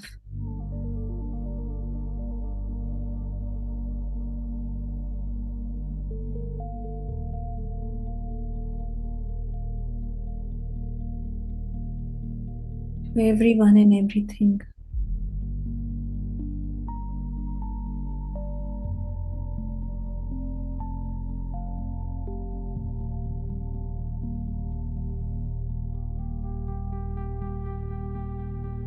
Feel your heart expanding with this infinite supply of love.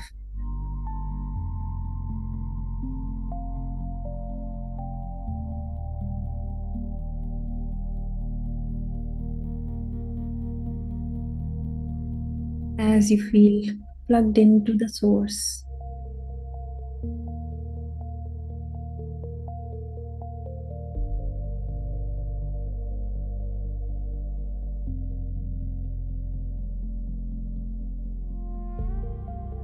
And this sending is almost happening on its own.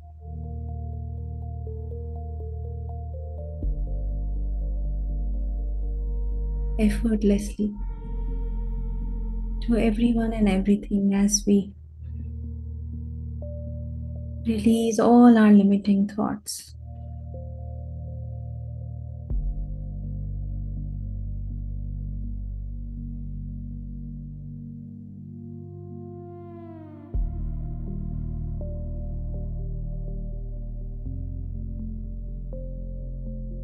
And see what this experience is bringing to you.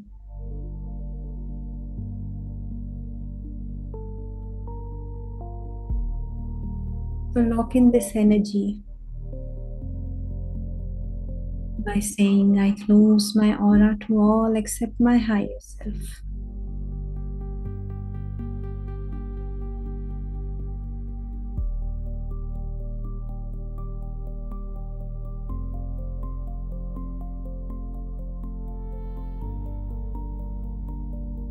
Let's thank our masters for guiding us,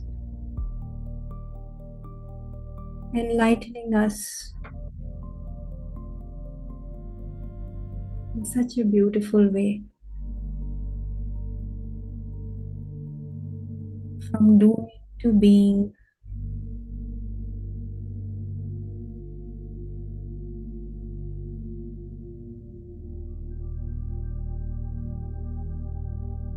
And knowing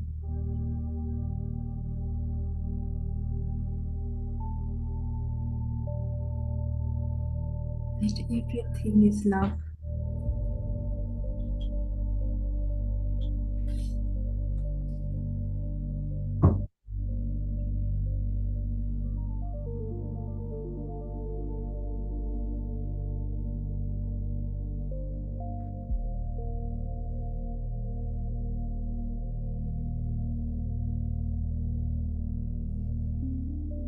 Slowly come into the awareness of the space you are sitting. And let's come to the end of the practice.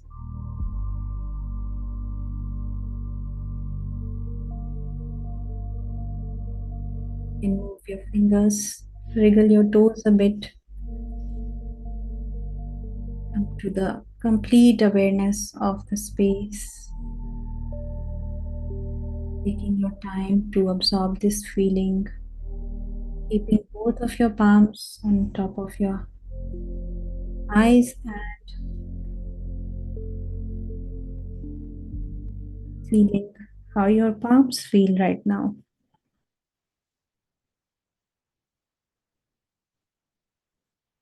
Always present, always in awareness of receiving. Thank you so much. Thank you, everyone.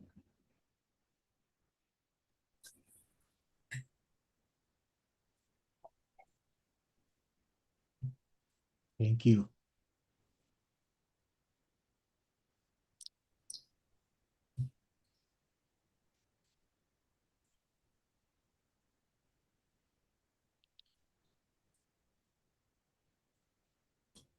This is the experience of experiencing love. Powerful, powerful session today. Thank you. Yeah. Thank you. We can clearly feel Master's presence. She said also.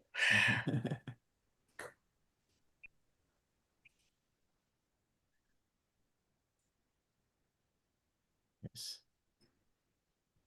They are always here. And Babaji too always here. So, but along with him, I did feel presence of masters. So many of them. So Babaji is an example of unconditional love.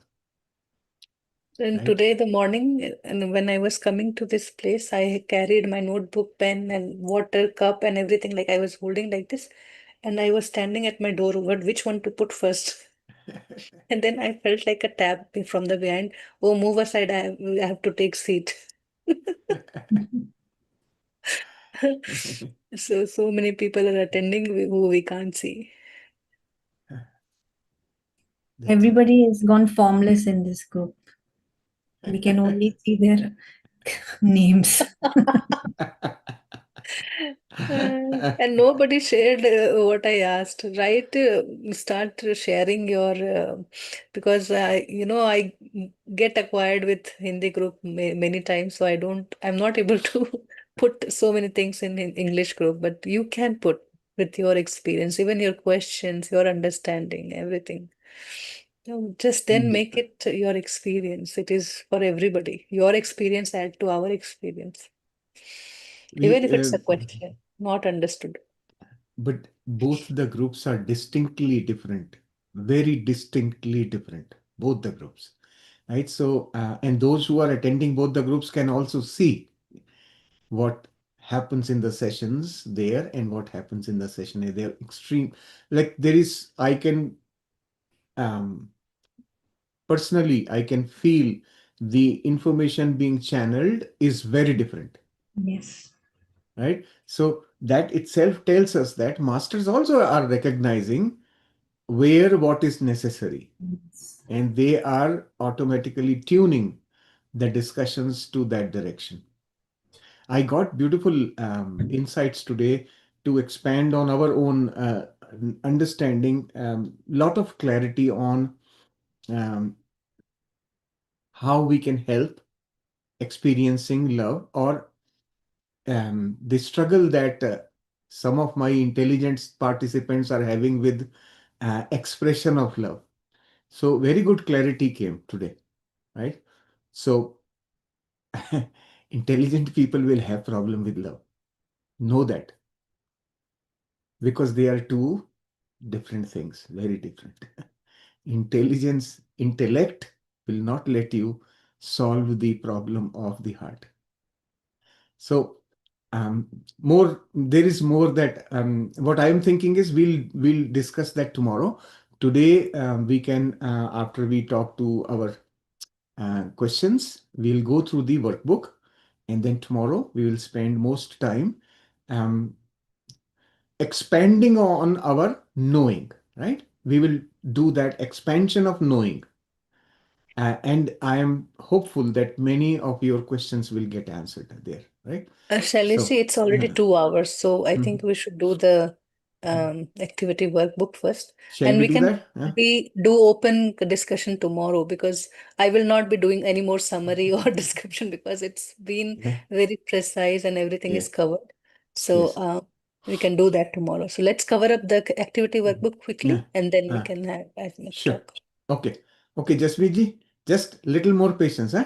Okay. Thank you, Ajay ji. Thank you. Yeah.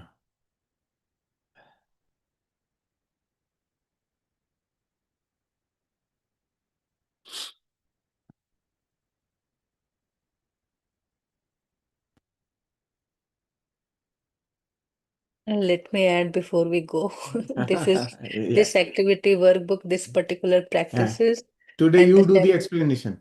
Today you do the explanation of the workbook. I will slide. I will keep moving no, that. I'll have to go, so you make a Yeah. flow. Do it. Continue. Do till such time you can do it. Yeah. Okay. So this is like very close to my heart, and it brings difference in our experience because we open up ourselves in various ways. It's the life is same, people are same, my experience is changing. So we are putting that effort, that initially first 7 days may feel like for you may feel like you're manipulating your mind or something like that. But like for us, we are doing it for the third time, so we can see it comes effortless. It becomes effortless. But initially, we have to take that effort. Maybe your mind can say, "Where is love?" You are manipulating yourself, but that's only a part of it. Just accept it lovingly, and then tell your mind that I'm open to learn. I'm open to experience love in this moment. you come with me. And then start doing, since morning, start doing things in a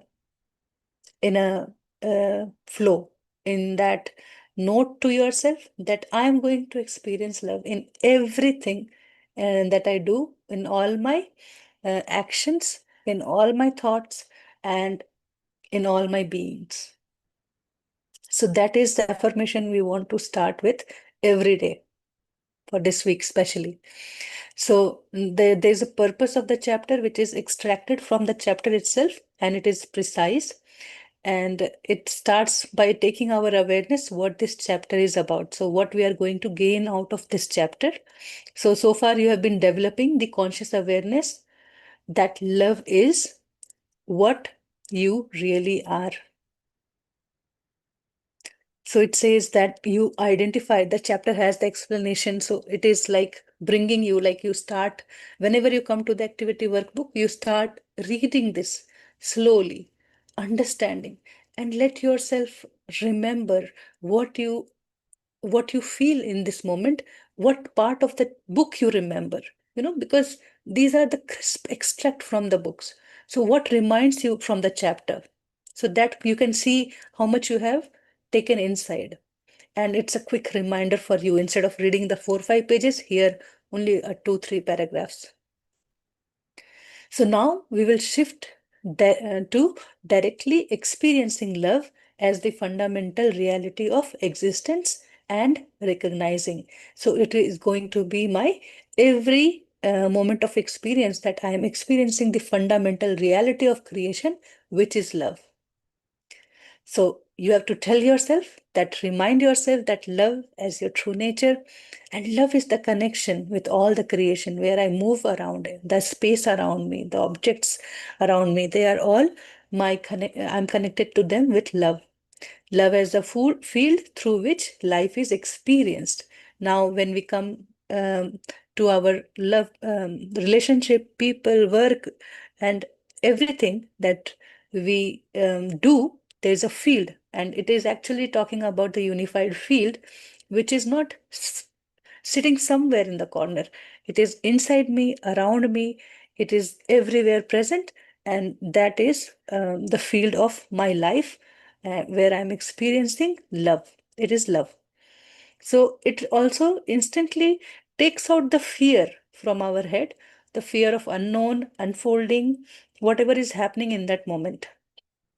Right? So just keep reminding yourself for this week, that start with this and tell yourself, why I am afraid, what can go wrong. Even the situation could be different, sometimes challenging, sometimes good, easy. Then also we put the same affirmation and it goes in our heart. Love is your link to God's thought and all his qualities. It is written in the chapter. So, because we cannot understand God's thought just with our head, that is our heart, that is love, that brings all knowing intelligence in us and all of his qualities. Each aspect of this one creation is a unique and individual manifestation of love. There is nothing else but all the aspect, whatever we see in the creation, is a unique and individual manifestation of love. So it is not only reminding the creation or love, but it is reminding the unique individual manifestation of love. So everything is that expression of love. And you can accurately say that you are a unique expression of God, because God is love and you are unique. And you will always be unique. No one can take your place. We always often think and tend to leave things on our siblings that, okay, I'm not there in my family, you can take care of it. But what I can do, they can't do. What they can do, I can't do. So it's kind of making us realize how uniquely different and um, my presence is such. Also it's like adding your value to your life in whatever you are doing, right? It also puts that segregation of duty, that you do this work, and I take care of my work and I do it uniquely. I bring, like, in my expression, Usually what happens in family, that people will tell, I did this because somebody told me. And then we don't take the ownership of that work or that action, and we put it on others. And we keep doing because my mom told me, my sister told me. And in this way, we don't know what we wanted to do, what I wanted to do. And we are living others' life. And then we cannot learn love. To learn love from life, we have to embrace our uniqueness, bring it in expression in all that I do. Whether it is a moment where I am not satisfied, angry, or frustrated, or where there is a moment where I come and appreciate and bring everything together. These are both my aspect, and they are all aspect of love. So this is a very deep paragraph, and just what I have said, repeat within yourself. How will you tell that uniqueness is expression of God, is reflecting God, and that is the presence of love, that is the love manifested itself into a form. So at the same time, you are also unified with all of creation. We think that, okay, something is unified, then it must be like one. But it is saying that you are also individual and you are also unified, because, and that unifying field is love, ingredient is love, and expression is love. So there is no doubt, only your mind can see different forms, but it is only love. And I'm unified with it, with all the creation, with all the forms. And you're here to experience the various forms of love with your pet, friends and family, animate, inanimate, and nature in your life. And add here your workspace, the office, student, learning, everything. So everywhere love is not missed. We have never seen, we have never recognized, we never thought in that way. And this chapter, this week, we are putting that effort to bring that awareness. It's not missing. I'm just bringing awareness. I can say I'm cultivating because it's hidden. I don't see it. And sometimes I even question. I jumbled. But then I start seeing, I start putting that if this statement is truth, that God is love, God is everywhere present, and everything is love, then why my experience is different? And that will help us recognize how much baggage we are carrying. And step by step, we'll start dropping that baggage and we'll become one. We will become one with love. We'll feel unified. We will become unified and you will feel love. So this week, shift your practice. That this week shifts you from practicing connection to living as connection, love itself, right? So start putting this in the practice and you will start feeling as love connection wherever you are. So go through the weekly practice tracker to honestly put your effort in practicing. Again, as affirmations, come, let it come from your heart. You read it, close your eyes, and let it come from your heart. When you say God is love, then let it sit in your heart. Let it just like you melt. Like we put lemon in water, it just goes like this. So that is how you let this affirmation slowly go inside you. Let it mix, let it bring that experience. You say and you wait. You say it and you wait and you feel. And then you start writing. After reading, do one affirmation, because one line has 3 affirmation. And maybe sometimes you'll see you read 2 lines, but you create your own affirmations. Don't ignore that ever. That is your higher self guiding. Just now I was trying to do some of this, and that's what I felt. So the power of affirmation is huge to align our mind. At the same time, read it, let it go within and settle down, and then start writing. Let your subconscious recognize these messages, and it will create a new file in your head, in your brain. Next, we can go. Okay, you want me to read? It's the simple same lines what we have in all that. Oh. Yeah, so if every detail in the quiet period practice is very important, so just don't think it is same. You will recognize it. It is not same. The very first line is not same as the past few chapters. You see, sit comfortably with your head and spine very vertical, and then settle down with your attention in your heart. Feel love radiating from your heart to all of creation. This is what we are doing in first 5 minutes, getting into our space, and always, always, always we are comfortable and we sit very straight and vertical. Why? The chapter have asked, because we are getting into the signals from our higher self, where we want our body to feel comfortable, relaxed, at the same time it is aligned. Okay, then the same step, clear close aura, and then state your intention that I want to experience love in various forms, or I want to experience the love flow. Guide me what I need to do, what I need to learn, or guide me for my claim. So that is how you can start your communication with your higher self. After stating your intention, you receive the higher self signal, and then you start working on the 7 steps of the creating formula. Okay, because the creating formula is the formula where the thought comes from the correcting thought, corrected thought, right? So we can't write it in front. Um, yeah, we can just say, God and I claim and accept thoughts, and thoughts we will identify here, right? So in this, but for this particular practice, even for the claim and accept, we are working with higher self to recognize what I want to claim today, how I want to experience my love. So there might be a day where you are too busy with your work, so you might claim for that. In the morning, you get up, you sit for 20 minutes of your own practice, and you tell your higher self that I want to claim various the love in form of my work today at my office. And you frame that sentence here. You make a clear statement, you write it down, and then because you are centered, ask your higher self, have I written it correctly? My words are correct, that I should claim today. And then you get a yes and no signal, and you then claim that.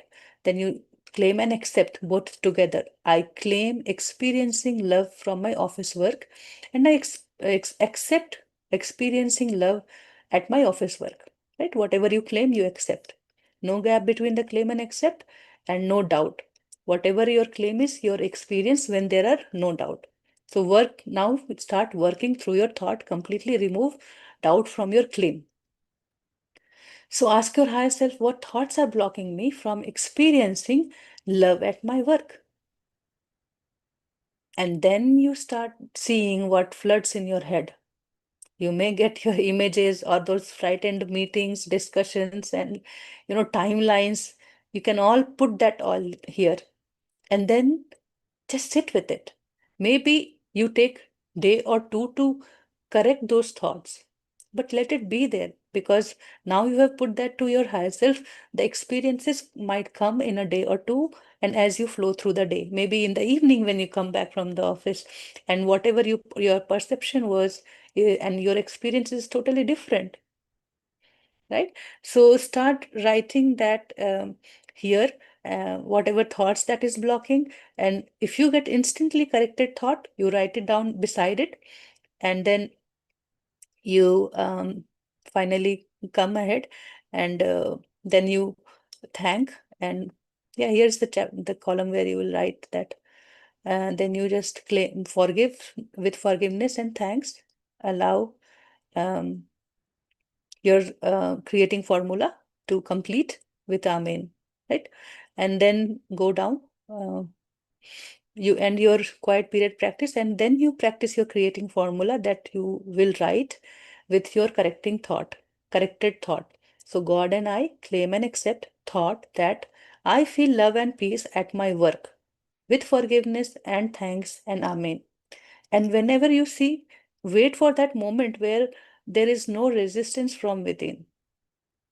If you feel you are um, mm, still getting, you don't know, but if you are still getting that fear sensation in you, if you're still getting that tightness in your heart, if your still stomach is not right, you will understand. You by saying it again and again, you will recognize still the work is not done. And you keep coming to the correcting thought part, and you start writing those thoughts that is blocking you experience love every day, one at a time. Maybe you are adding one more today, tomorrow, for 7 days, and you're gonna fix this for good. Maybe the kind of work you are doing you're not liking, you can also list it here. Then what you want to do, clarify yourself, and then you start creating formula with that. And then you start moving along with the job opportunities. If you are looking for a change, then you start working on that. Then the nature will help you going in that direction. Okay. So likewise, you can do it with the manifesting love with the family, the close loved ones. Like Nehaji said, you can make with nature, where in harmony. If with some animals you don't feel comfortable, wherever you feel that love, I am in love space, I am feeling it, radiating it. But the moment you feel, oh, where is love now? Then there is a need for the creating formula. You sit there with that particular topic, ask your higher self, am I good to go with this claim? And your higher self will say yes, then you go ahead. So in a way, here we are also getting space to work with our higher self on our yes and no signal. We are not doing any that decision making thing, but we are just learning to recognize the signal. I understand many of us wouldn't have got the yes and no signal, but at the same time, we can just ask our higher self and wait to feel in our heart how the intuition comes, how it feels. Just wait. And if you still feel like going through the claim that you are looking for, you start doing that. Okay. With various like remaining practices, you will be able to perfect your signal. So this is the second practice, because if you sit too long in one sitting, your body may feel pain, and in that moment, you won't be able to recognize the higher self signal initially. Afterwards, it's very easy and it comes naturally to you. But then initially, you separate your practices. Like there are 3 practice in the book, in this chapter. You make 3 sittings, like in throughout the 7 days you sit for 1 or 2, or maybe different, you choose however your timing works. But this is the most important practice after creating or the formula that we did above. It is about receiving knowledge of love. So whatever you are thinking in that day, your higher self may give you some clarity about love throughout your day. So make a note of it. Just listen, ask this question. I'm here to learn proper knowledge about love. So the line could be very simple, but with you just start writing with understanding of unified so far, you will be able to open and explore furthermore. So here you ask, have I understood the knowledge correctly? And then wait for your yes or no signal. If there's a no, then ask what I need to correct, what needs to be corrected. And then there's a yes signal. Then you ask that, do I need to learn more about it? And wait for the message. If you stop getting the messages, or you start feeling that I'm too distracted, just end the session for now and close your aura always when you end the session, and send love and light to all the thought forms, and send love and to your higher self for its guidance. So this is the fun activity. So here you want to add your sheet. Start the fun activity is love flow doodling. So so far you would have done it, but you may not have recognized it. When mostly it happens with me, if like Nehaji is saying for an hour, then I will take my notebook and I start drawing something. So in that flow, you see, allow your mind to be relaxed. I am not an artist or somebody that I have to sell or buy or something. Just let your heart express instantly in that moment. So you will see either you are doing more of circles or, making flowers or some geometrical shape, whatever it is, you can do that. So the first step is very soothing. That is like you bring unified music in your, play it around, some soft, silent music, and let your heart speak. Ask your heart that what you want to express today, and then start moving your pen in that direction. So it is important that you stay centered in your heart and then turn the lines into shapes. Let your hand move around. And there's an optional, additional, beautiful play that Shailesh added. And it is like place a coin on the paper and push it with your pen or pencil and draw as you draw and let the coin guide the line. So, so it's maybe you can do it with closed eyes, what you did. Play around, like you maybe you would like to circle around the coin first, and then you start triggering it topward or the backward or left or right, or just jiggle it around. See what you are creating it like. While drawing, ask what wants to flow through me, and then do that reflection. Just give yourself permission. Shailesh, anything you would like to add? You're mute. That coin pushing exercise, you will not direct it. You will simply push the coin. And the coin, because it's round, it's circular, it will try to, when you push it, it may not just go in a straight line. It will keep turning depending on where you are pushing. If you have played carom board, you would know how where you strike the coin decides the direction of the movement of the coin, right? So same thing here, when you have a coin, you push it with a pen, try doing it, you will know the coin will, depending on where you are pushing, it will choose a direction and just keep going in that direction, right? And allow the coin to take you. It will never go in a straight line. It will keep doing something like that, waving. Just that part of it, I want to say that is a process of release actually. And your mind will not stop functioning. At that time, your mind is going to bring out deeper insights within you. So this exercise actually is it's a very scientifically proven method for cleansing or untying the knots in the mind. So it helps shut down open processes in the mind. The purpose of both the exercise is same. Just try doing it. Both you will Yeah. experience what is Yeah. the difference. Yeah. The purpose is to relax your mind and allow spontaneous heart expression. Your heart will express while the mind is relaxed. Both the things will happen simultaneously through this exercise. Because when you are doodling, your mind actually doesn't feel any need to function because there is no purpose, right? So the mind relaxes and your expression starts to come, your heart begins to come out. That is the significance of this exercise. And then, of Then, course, your yeah, this reflections you can reflection make is, note. yeah, Yeah. is it controlled or natural, and what kind of release you had? So the emotion that you feel while drawing. Mm. So these are the most powerful part of the workbook. If you remember in first chapter itself, Babaji saying that you are made in image of God, you are love, and you express this throughout your day. So start reflecting when you go to bed, start reflecting how your day was, and the moment you experience God's love or the love around you. So these are based on that. These activities are actually based on that.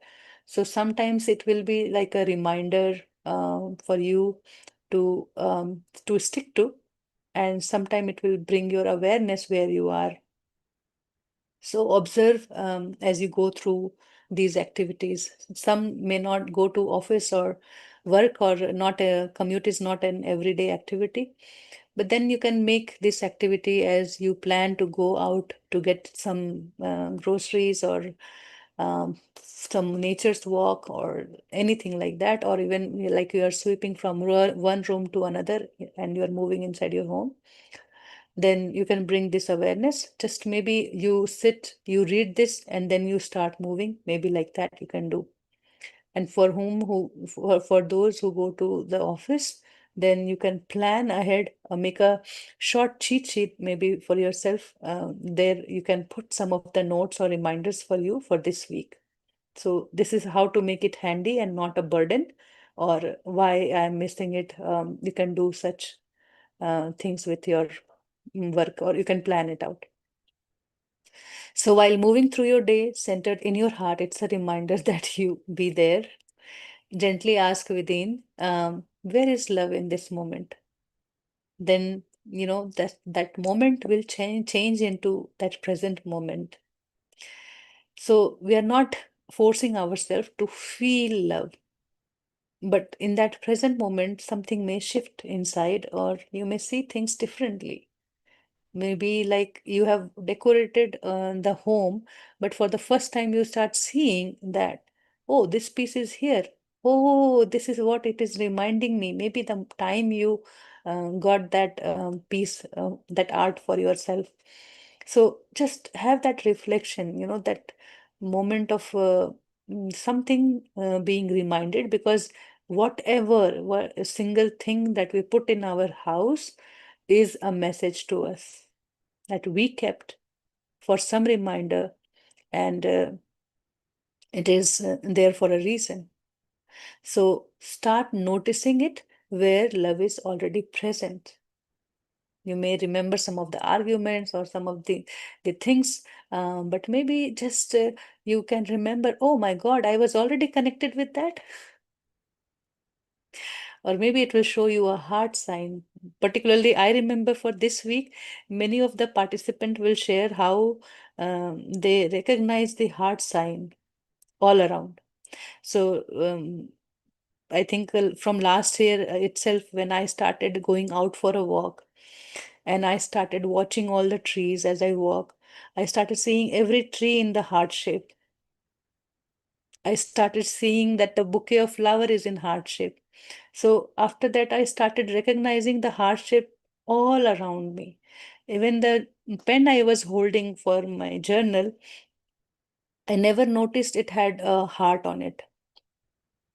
And the first message I got was love is everywhere. So how is it a message? Because the whole chapter is about that. The whole book is about that. That message was important for me.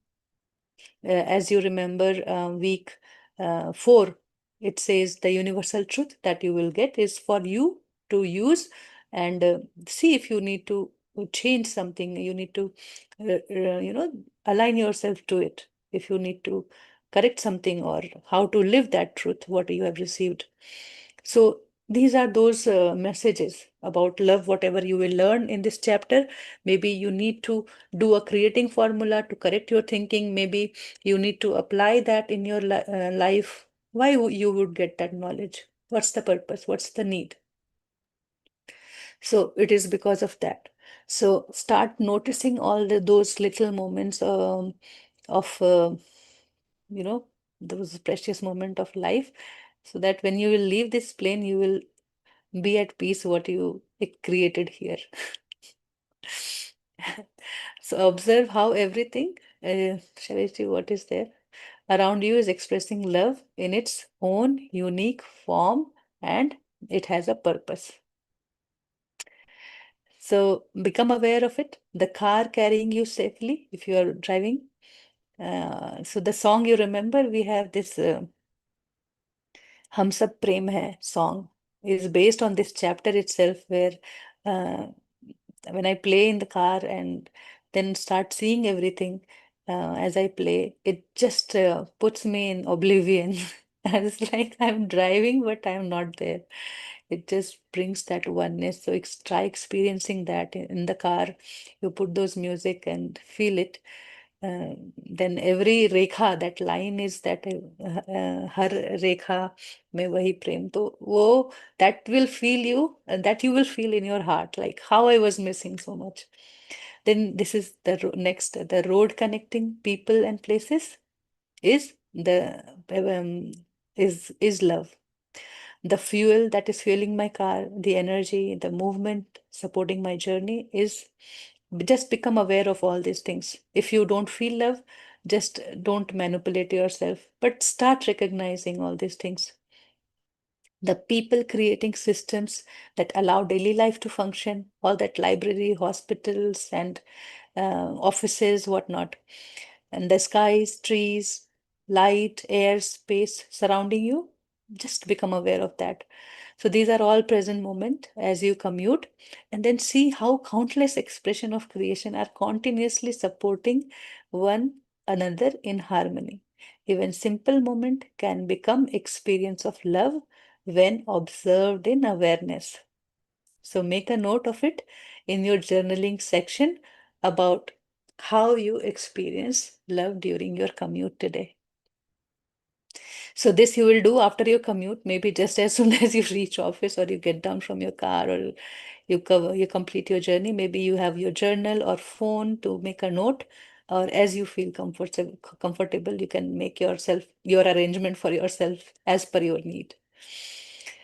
And then definitely when we feel so much, we experience it, then we want to affirm. And affirmation is only for mind. Our heart is telling our mind that love is expressing itself through all of creation. And then the next thing comes to my head is that how come I was missing all that for all these years? So I remember chapter 2, it says that you might have a clock ticking in your room for ages and you never recognize it's there. So it is like that. Now you become aware of it, and it starts making difference in our experience of life. So feel that love flow, that support, connection, movement. These are all, see, these are flow. These are connecting the two. These are uh, the moment of experiencing love in all these forms again.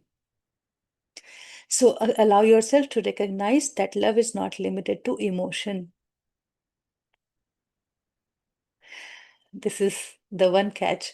We do recognize, we do feel. Feeling is in the moment. Emotion is created by continuously thinking in our head.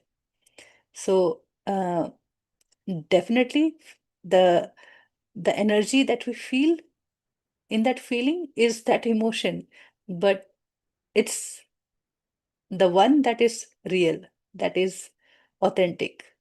You are seeing it and experiencing it. Okay. And also, it is the intelligent presence moving through everything around you and within you. That is love. It is somehow trying to tell you that God's all-knowing intelligence is uh, is possible only with love. So that intelligence is present around you, and you have opened this in your heart with love. So this is one activity for a day is enough.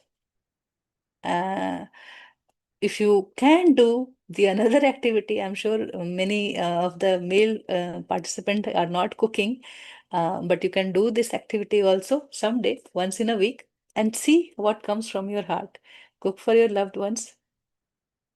While preparing food, center yourself in your heart. Now, this week, it is important for every activity or wherever you find yourself, check yourself. Where are you?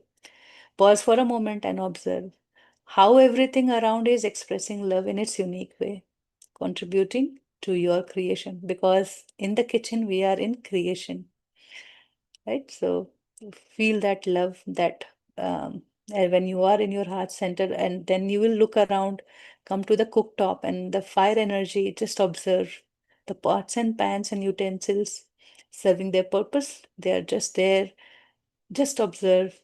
And the ingredients offered by the nature I have in my fridge, my pantry, just observe. And what comes in my menu today, So feel that, observe it, and your heart's lovingly bringing everything together. So this is the experience from entering into the kitchen and into the cooking, right? So, and you just let yourself observe every bit of it.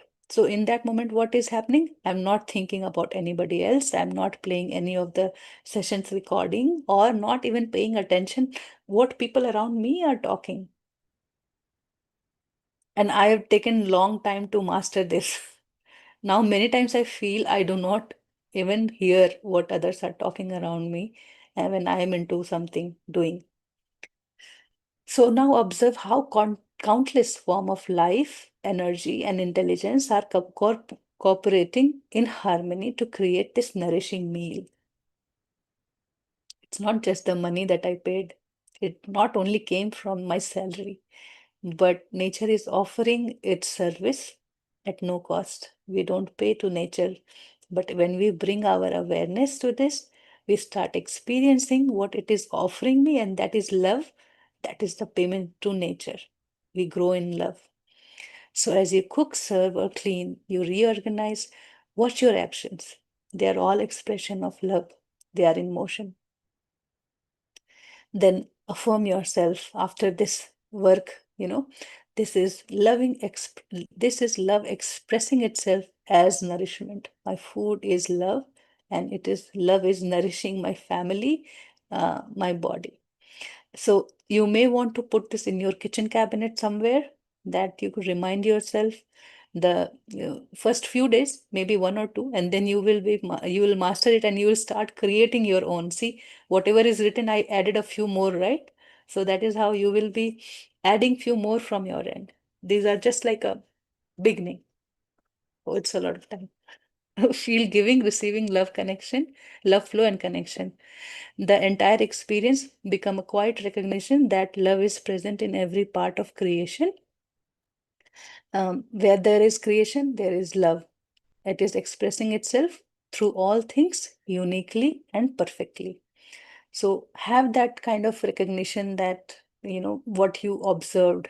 Um, Even if you get any frustration or fatigue or pain, just make a note of it also.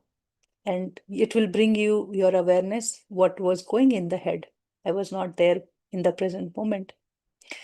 Oh, so next point is that make a note of any discomfort, resistance, pain, limitations, fatigue, or where love is missing for for you to revise your creating formula. Now it will take us to the quiet period practice. We found some material to work. Okay. So connection practice. Center yourself in heart. With every interaction, affirm we are one in love, expressing ourselves uniquely. Now we are with many unique manifestation of God. So far we do not see like that, but now we start recognizing that we are all one love and expressing ourselves uniquely. No need to change anything, just feel the underlying connection, that fundamental existence of love. This week is not about effort, it is about experiencing love everywhere, but it takes little effort initially. Okay.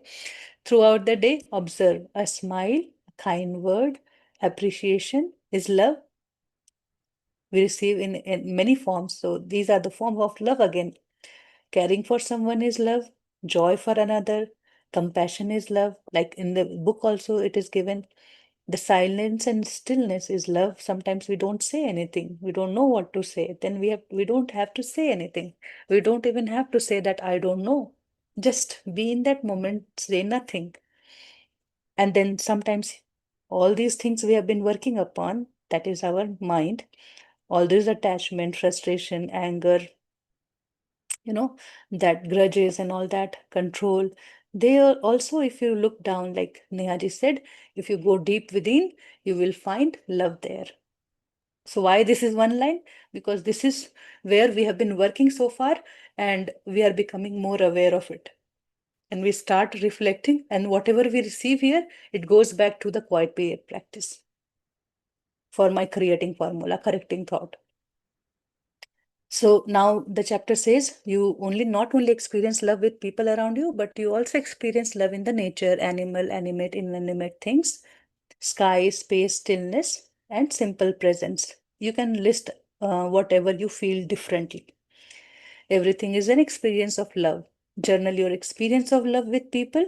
Do you need to catch any thoughts for the love flow creating formula? So you have work here.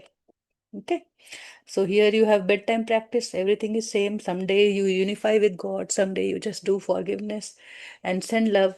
And especially this week, you start feeling love in your heart. You affirm every day that I started feeling love in my heart. I am feeling love in my heart.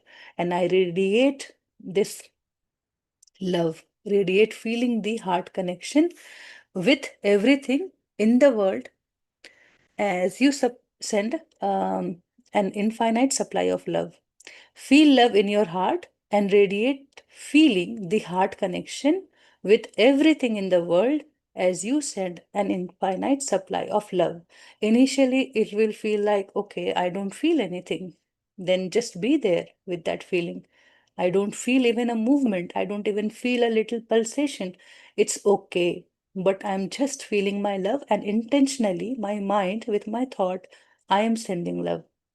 You start from there. You keep doing maybe for an year.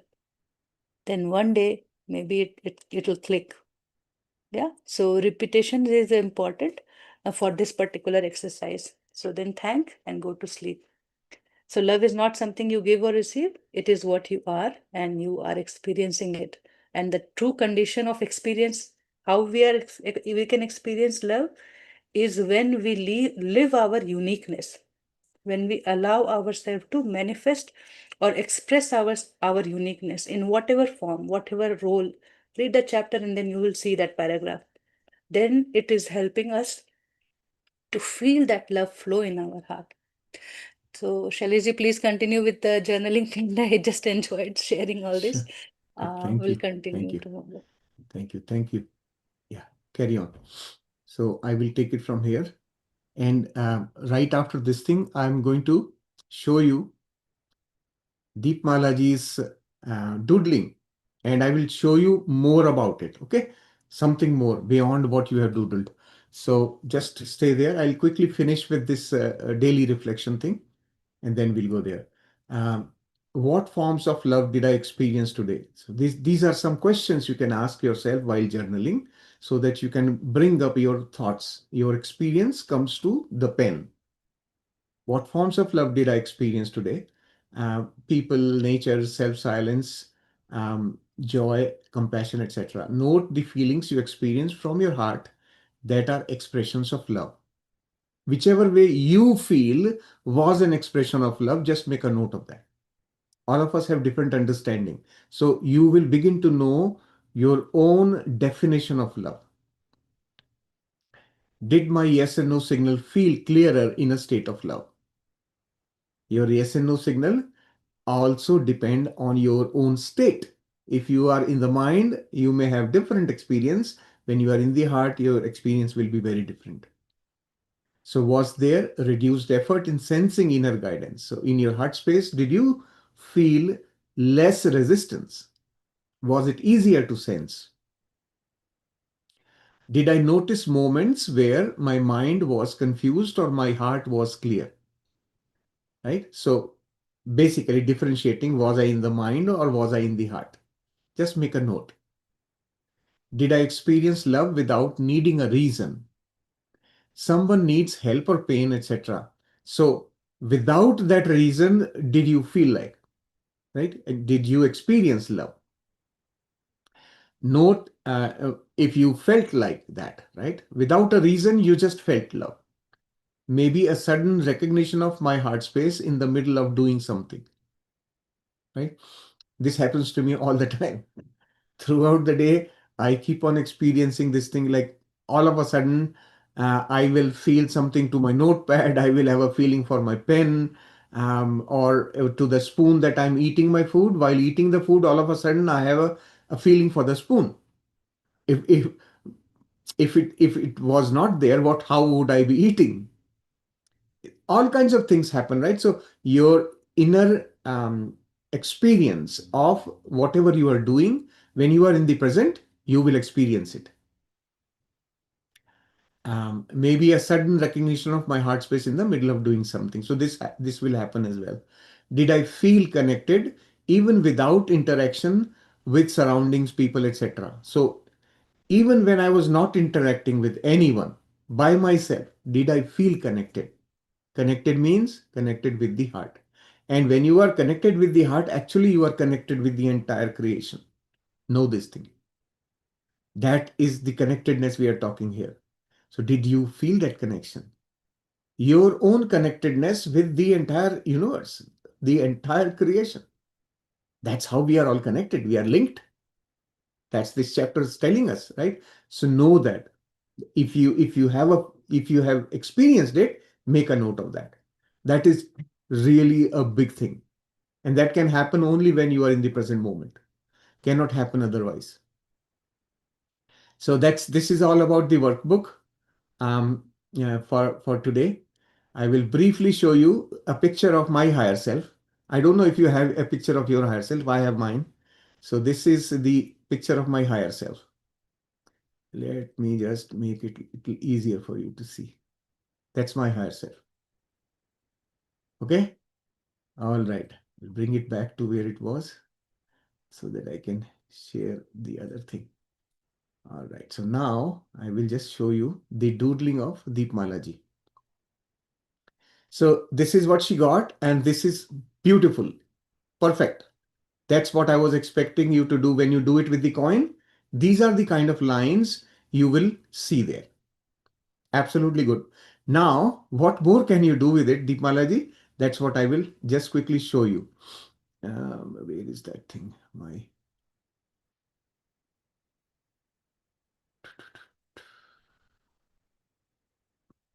I can't see it here. Anyway, so I will just use the pen from here. Yeah. So what you can do. So these are your lines, and you see the intersections of these lines like that. These are intersecting, right? Like that, all these lines are intersecting. So at every intersection, you have 4 corners, right? Now use the same thing with the pick up your pencil and try to create a roundedness. The corners are sharp, right? So take your pen and make a round here like that. All corners, right? Like that. So here it will be more flat. Here it will be a very sharp round like that. And here it will be like this, right? More gradual.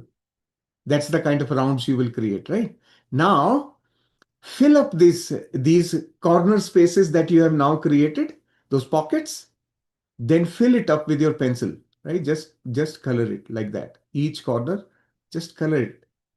And you see how beautiful this thing will emerge. All the corners, do it with all the corners and create the smoothness in the corner. What it signifies? You are untying the knots. All these crossings are knots, internal knots. Now you are smoothing them, right? And then disappearing the crossing altogether by filling it. Now that knot is gone, right? At the end of this exercise, you will feel so much more relaxed. Try doing it, right? Once you have filled, and the picture that emerges, you will be amazed at it. So what I did was, I will share my drawing with all of you. I have still kept it. It came out so beautiful.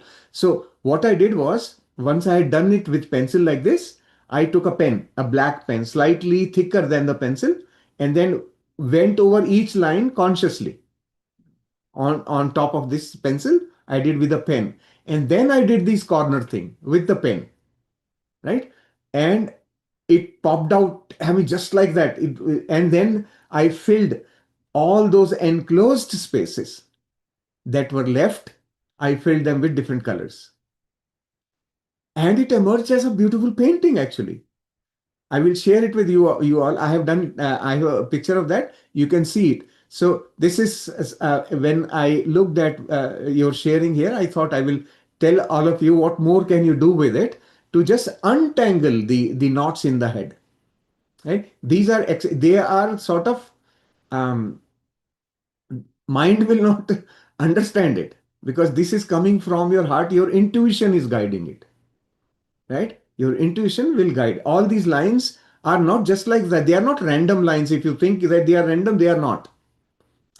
Your intuition guided your pencil to move the coin in a certain way, right? And all these knots tell you something. So just try smoothing out the corners, and you will, at the time, a lot of things will go on in your head. Allow it to go. Just allow it. Just be relaxed. The more you relax, the more you are going to untangle the knots. So just something I thought I will share with all of you. Try doing it, and you will enjoy the exercise. All right. Uh, um, yes. So I put it back there. Good. Now it's time for us to hear. Let's hear Ajay ji. Thank you. Atman and Atman. Kitiji, Shaileshji, Nehaji, and all the Mm. masters. Mm. Actually, I'm traveling, so I'm out from Unified. Not exactly out, but I'm not 100% into it, so I was not participating. Mm. But two good things I saw is one, because I am not there, Sunanda has been able to think clearly and she could express herself. Congratulations to her, and thank you for patiently listening to her. That is wonderful. And also I can see where the struggle is coming on the chapter week 12 on that uniqueness and flow of love. So if I remember correctly, I think in the 6th chapter we thought about receiving love. Mm. And in 7th we started sharing love. Mm. Now, so that means, okay, I received love, I now sharing the love. So the source is somewhere I received. Then when I am sending it, that means I am creating love. But he's correcting on the week 12. He's saying it's a flow. That means you are not created. You are just a medium and through which the love flows. Okay. Now let's take the example of it is a river. So river is flowing, the love is flowing. What was blocking? Because when I am stand inside the river with my likes and dislikes, so it obstructs the flow.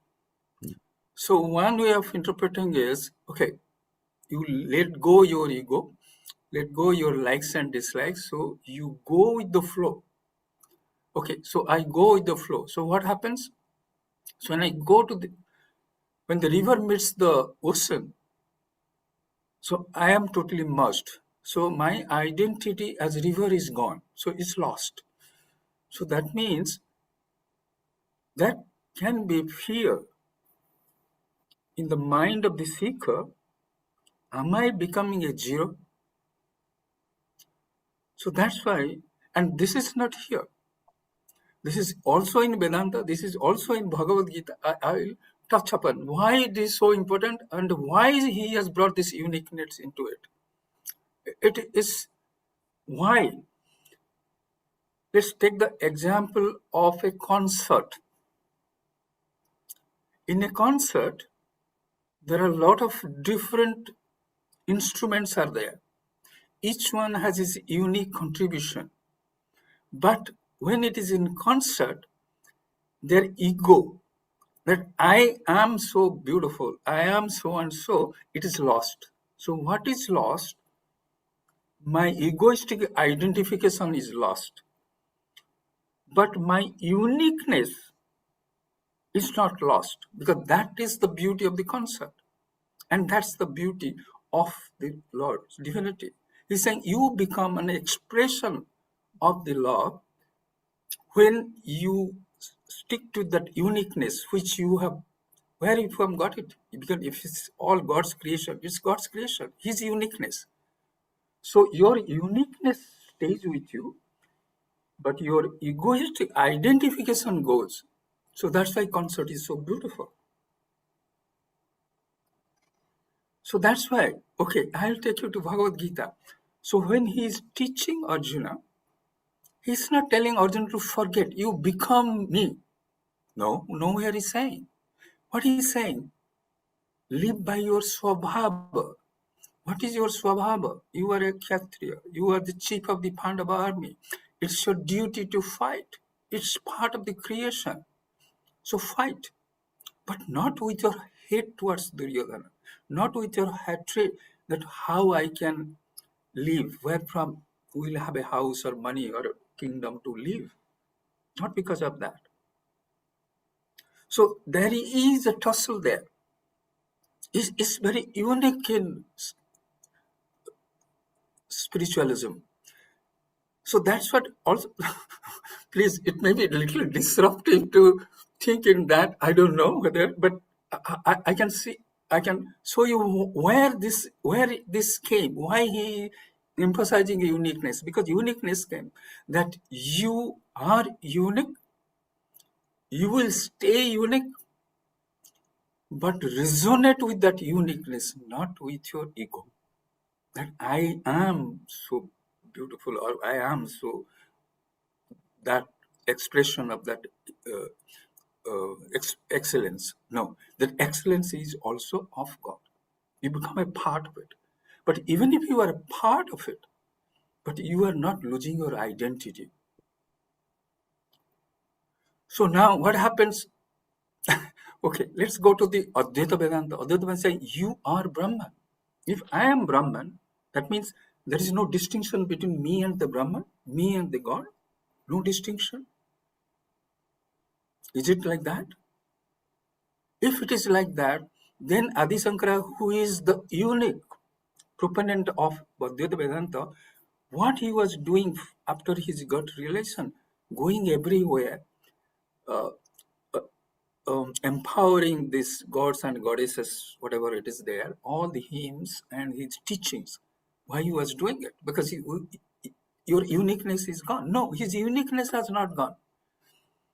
Are you getting it? So because you are now part of the whole, you understand that I am separate. But then I am not separate as an ego. I have closeness in unity, but I have also that space of separateness where I can feel love, emit love, and be an instrument of love. So that's why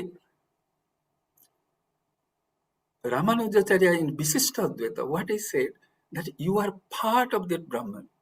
So he was countering this of Advaita because he was saying, oh, you are God, is it?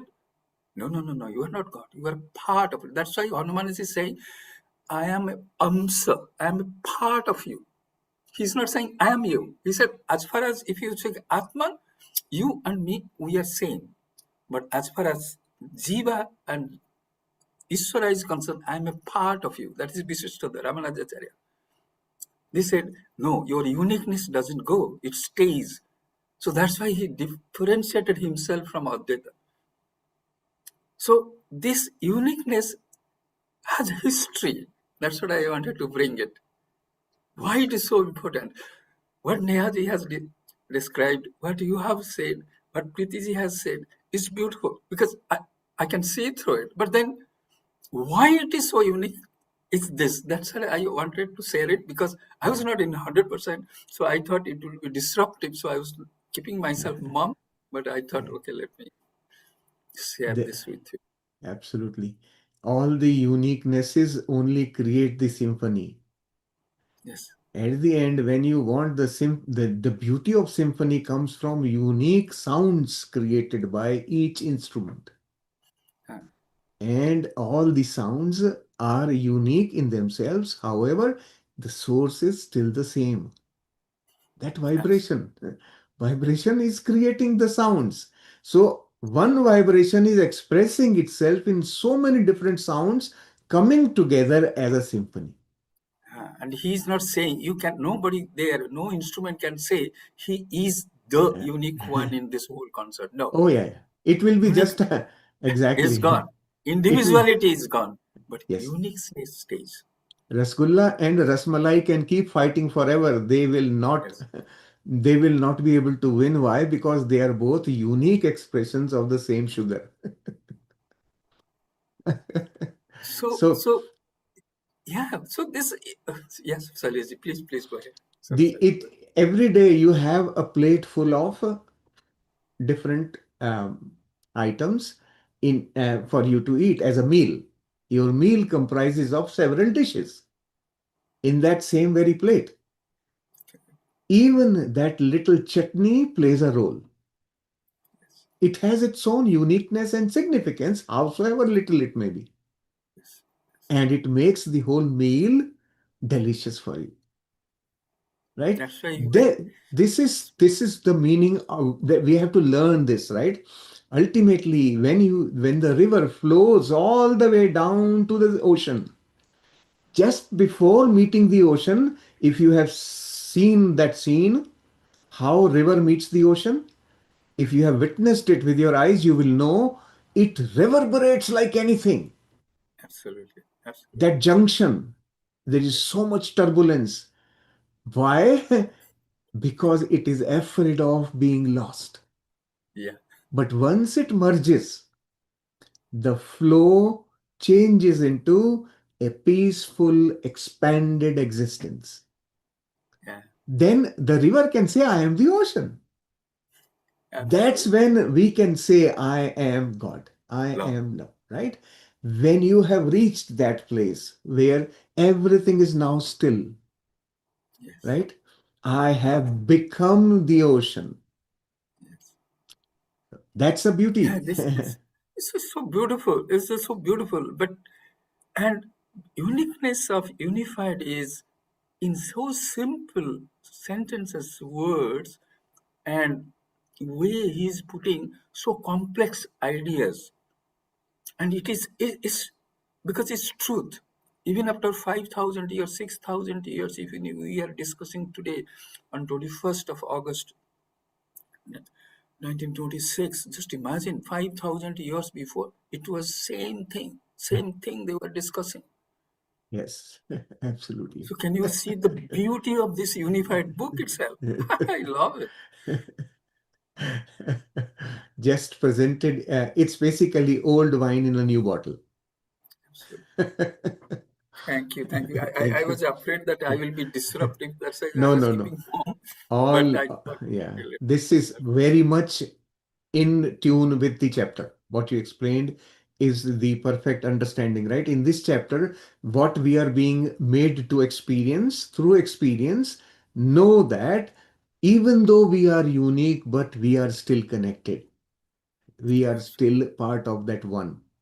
That is the teaching of the lesson. And we yeah, know it by experience, only by experience. yes. And he's teaching Arjuna to everything. He said, "You are same. Huh. I remember. You don't remember." He's not saying, "Okay, I will bless you, and you try to remember." He's not saying that. Just see. Mm. He's not telling him you become God. No, he said you be Arjuna only. Ah, Stay with your swabhava. Can ah, you now? Can you see that the importance of that one? exactly, exactly. Be who So you that's are. what a unified is saying. Each one of us, you have some unique qualities. Ah, Unique qualities, whether you are there or not, when you are in tune with the divinity, that is your uniqueness. That you have found your uniqueness. There is nothing unique there. When you exactly. found the divinity inside you, that's your uniqueness. Yes, And that flowers it. yes, And then you become a part of the bouquet, which is the Lord. yes. We have to come to that state of resonance, our own natural frequency. And at our own natural frequency, we vibrate at think of it just like if you have a string instrument, musical instrument with a string. You put a hand on it and then try to pluck the string. What kind of sound you get? dumb, dead sound, right? You just let that string be by itself and then pull the string and see how beautiful reverberation of sound comes, right? Yeah, That is what we are trying to do here. absolutely. Remove all the encumbrances from the string and then vibrate. Yes, and also if you remember, Uh, I have said earlier also that Leonardo da Vinci, he said, I didn't create the statue. Statue. Yeah. From the stone, I just took the extra stone out. Out. Similarly, we don't have to create love. Love is there in the air because you are only flow. That's what he's saying. Only thing what you have to do, you have to identify yourself with the divinity. Then you become a medium. Your excellence Absolutely. comes. Whatever your propensity is there in cooking or in singing or in drawing, whatever you Yes. are doing, take it to the Yes. highest level. So let it be an Yes. expression of the divinity. So then you become a flow. The love flows through you. Yes. And in our natural frequency, we resonate. Resonance is infinitely expansive. It expands, right? So that feeling of expansion that we get is because we are at our natural frequency at that time. So that and that is what we call as motionless movement. And another That thing I wanted to, another thing I wanted to share is after Unified, my 2 days thing as the way they have gone, they are saying there is something different. Something has changed in you. I said, no, no, no, no, nothing has changed in me. So, I'm enjoying it. Thank you. good. Thank you so Very much. good. Thank you. Thank you. Yes, Jasmeet thank you for your patience. You can unmute. Yeah. Atmanandan Saleshi and all the Atmanand. masters. So basically, since the part two started, Ah, it was a beginning of a lot of challenges for me. And like Sunandaji, I have neither got my higher self signal, nor have I got any yes and no, nor I have got any of those signals. So Sunandaji, you're not the only one. I am with you. but as I said earlier also, I used to call it intuition, now I'm calling it higher self. To my utter surprise, I talk to my higher self. I can recognize, I question answer, I can gain access to my higher self whenever I want. Fortunately, I have this privilege and I'm mm, able to connect. Because from the beginning of the chapter, from the beginning of the book, we learned only one thing was just to be in heart space. So I just wanted to share how I averted a lot of unpleasant situations. And had I been not like I know the answer to my question will be that you are not in a heart space. You have, but I want to somehow convince you that had I not been in my heart space, how could I have done all these situations? How did I change the entire? How did I not react to those things? And I took a pause every time I faced a challenge. I took a pause mm, and asked, where are you? The mm, typical question, are you in the mind? Are you working from your heart space? Or are you in the mind? Are you not supposed to feel love? And are you not supposed to give love and light? And you have to transmute your anger, not suppress it. But what I did was, I took a pause, and during that silence, I was cleaning my aura. I was deep breathing, basically trying to, feel the love kind of a situation, analyze that no, no, no, it's all good, it's all love. Maybe this is another form of love.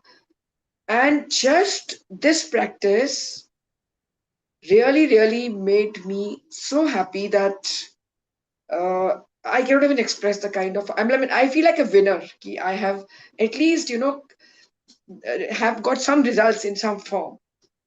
And I know the answer. Ki had I not done all this, I would have been in a thick soup. And today would have been sitting crying and sobbing and saying, what I've wasted so much time, nothing has happened, and I'm nowhere. No, I'm very happy. I am. I mean, of course, I might be lagging a lot in this journey, but I am with you all, and I have experienced a lot of good things. To an extent कि chapter part 2 तो मेरी समझ में ही नहीं आ रहा था. But what I did, somebody suggested me, keep hearing to the podcast. Even in the kitchen, I continued my audio record wala chapter, my podcast, rang up one of the masters in the group, discuss chapter by chapter or my issues. I'll name that master Deep Malaji, of course, who else? And I could have, easily access to her. And I said, look, here I'm stuck. What do I do? She helped me with my queries, and it was fantastic. Now, today I have a habit, like whenever I sit for my Vedanta classes, I note down all the notes in the rough, and then I sit down whenever I have time with those pages. I make them into fair so that, and I read from Chat GPT and whatever notes the classes are given.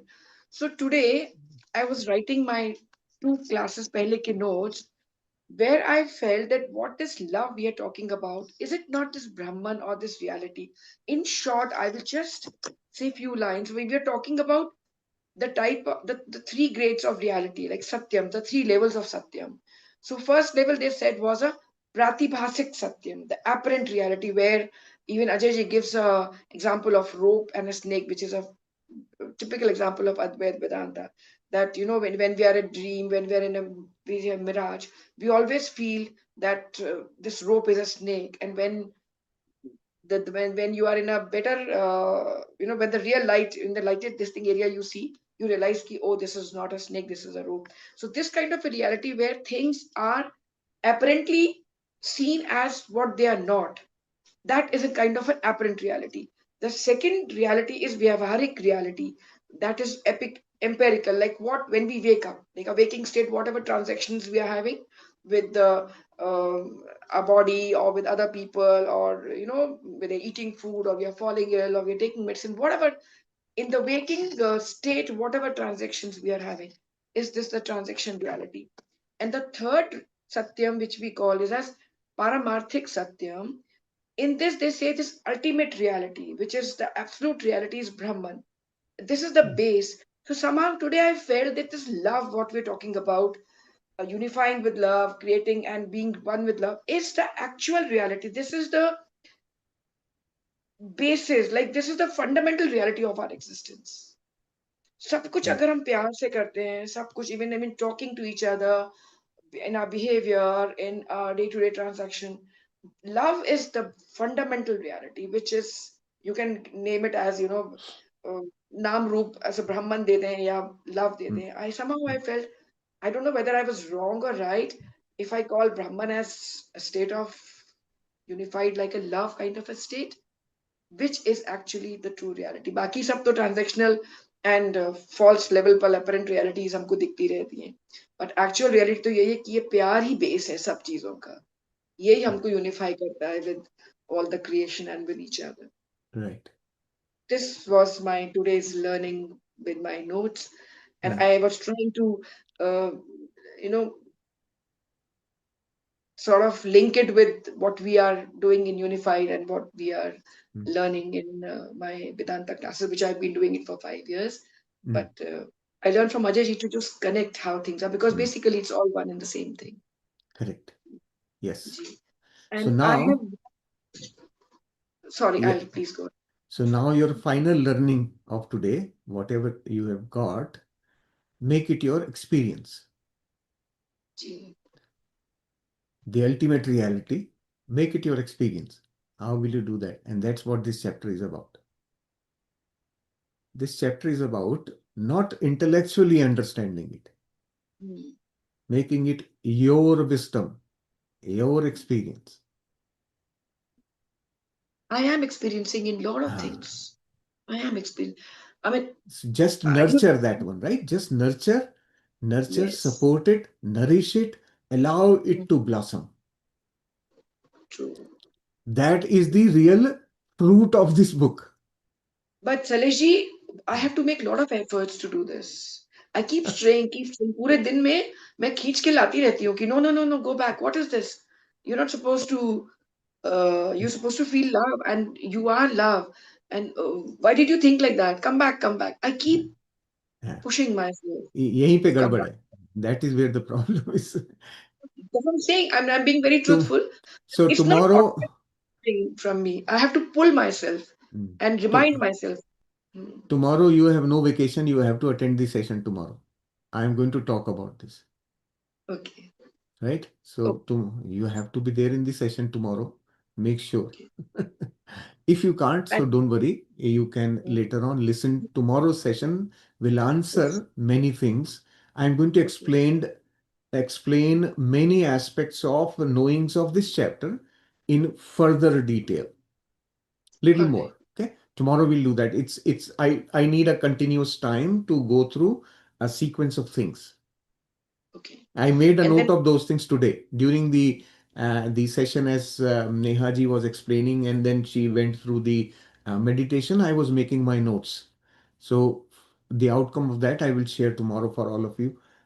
It's going to help answer many of the things for you, right?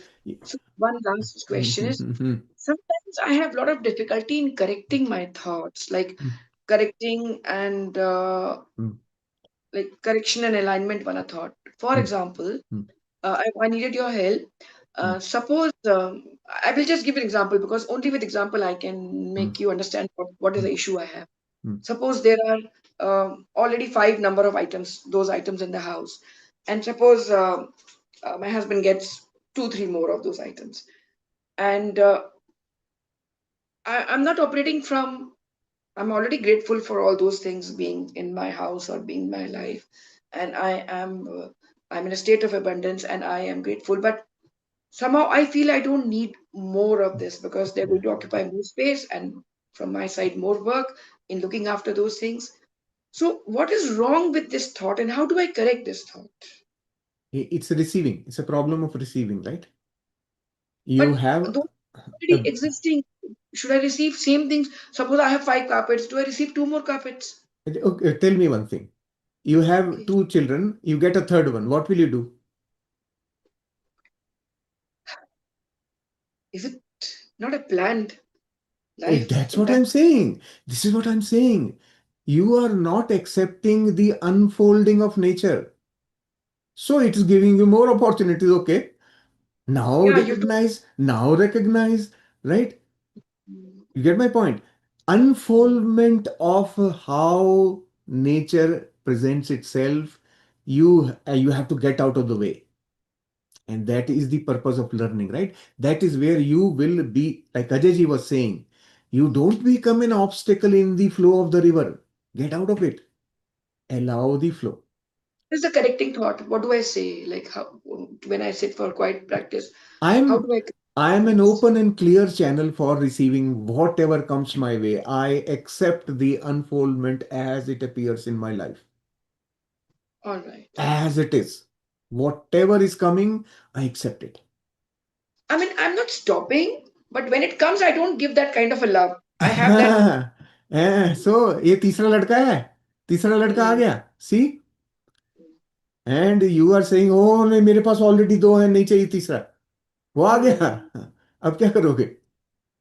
And ultimately you will find that you will get stuck with that third one. mm. I have seen many people going through that,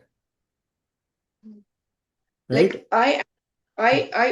discuss my issues. I mean, my experiences very openly with you, and I'm That's very open. okay. Yeah, And yeah. this is how you learn, right? And none of the responses that we give here to any participant for that matter are in any way meant to sort of personalize anything on them. It's just what we see. We will never be able to know exactly what you are going through because it's your experience. From what I hear from you is my response, right? But at the same time, know that your response to your actual happenings could be very different also. That's okay. You are wearing the shoe. You know where it is pinching. I don't know, right? So you are describing, oh, it's pinching me in the heel. Okay, put some cotton there is what I will tell you, right? That's not your solution though. You will need to work with your own solutions. But okay, Shailesh ji said something like this. Okay, this may help me, but No, it's yeah, I have to find my own solution. They are uniqueness of me. I am unique, right? So understand that we share our experiences with each other without absolutely any kind of um, um, judgment on anyone, right? There is absolutely nothing, none of that here. We accept everyone as they are. You are unique and special, and I recognize it fully. Each one of us is that way, right? So that recognition of uniqueness of not only self but also of others is what we are learning in this lesson. Others are yeah. unique too. See how the example of orchestra came, the band came, all the instruments. Absolutely. Yes. So uniqueness of others is equally important. Very important. Yeah. Yes. Then only the symphony of nature will be produced. That's the learning. And In this case, harmony. the you think about the feeling that a symphony brings when only one instrument plays versus the entire orchestra playing, the feeling that you get is totally different. And that feeling of expansion that you get when you hear the complete symphony, that is resonance. That is our Yes. expansion, actually. So, same thing exists in all forms around us. That plate full of dishes in front of you every day on your table is a reminder to that, right?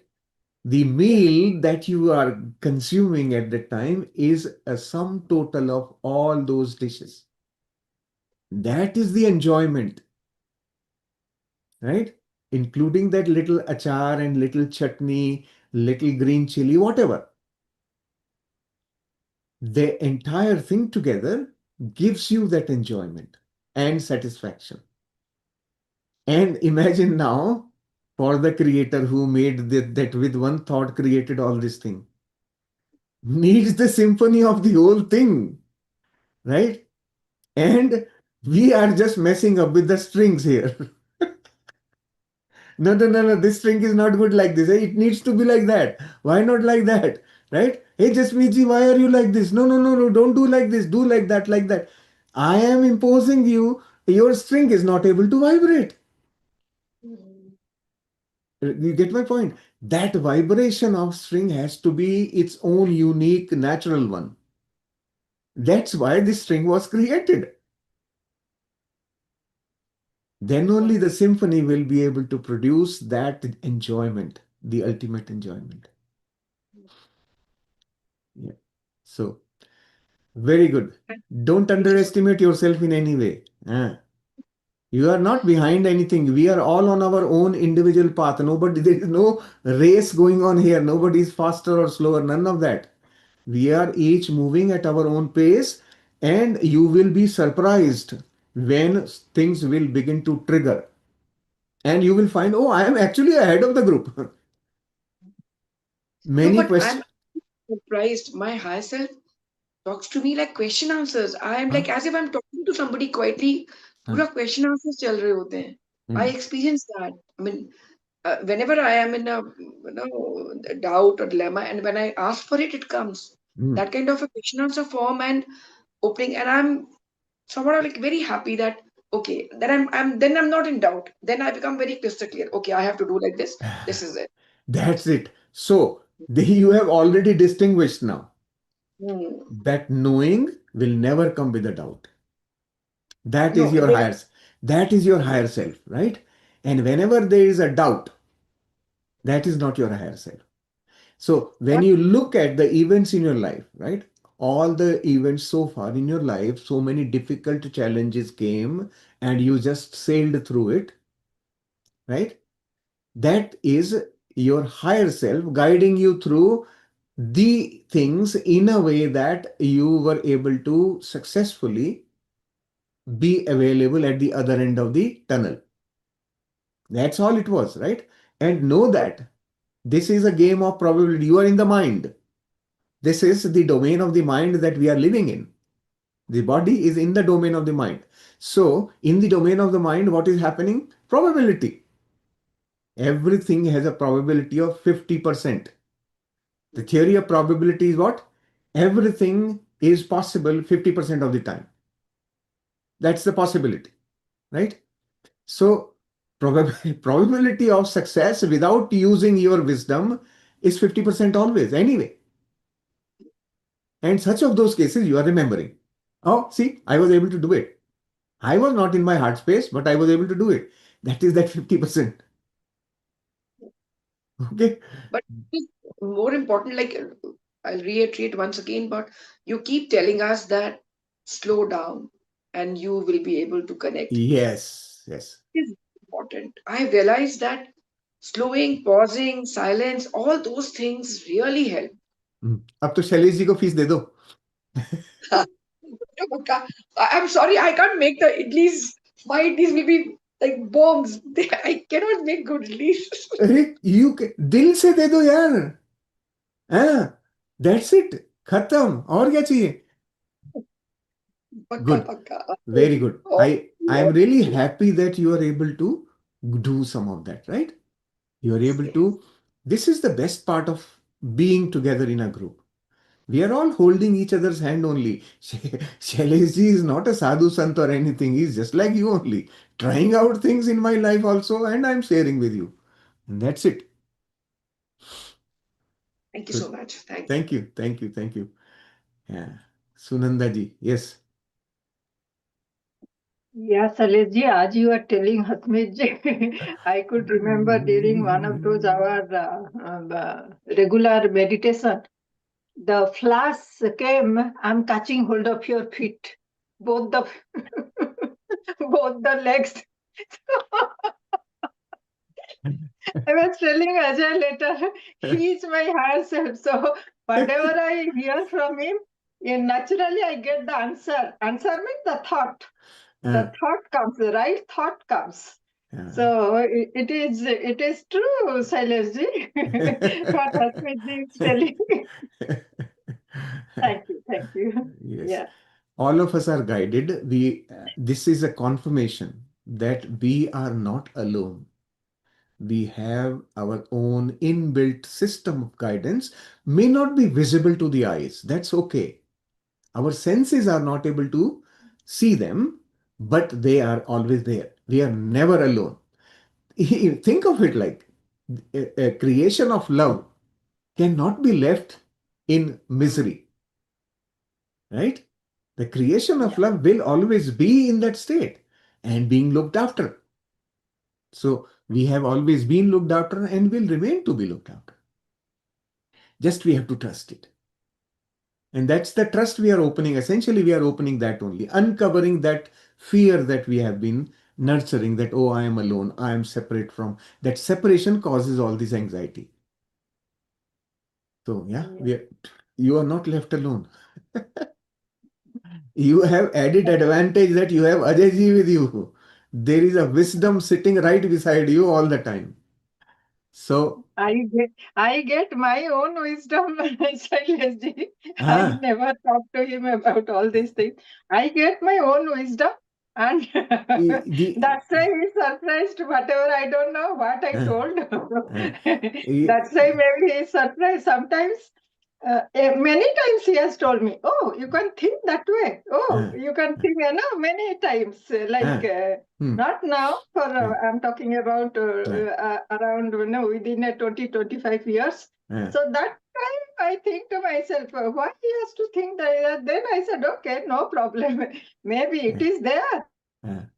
The difference, what you are still going to experience slowly is that Ajay ji is not saying that um, I know things, right? He has become wisdom himself. When he is in that state of wisdom, what happens? He doesn't have to tell anything. His wisdom already radiates from him. This is one form Yeah. of love only. His wisdom radiates, right? And that is felt by everybody. He before he opens his mouth, everybody is attentively listening because we all have enjoyed every bit of it, right? Yes. So that is what I am talking about. So his presence with you itself is enough. And so is yours, by the way, for him. It is not by chance that you have been married. Yeah, It, yeah, yeah, Shailaji, it is yeah. true.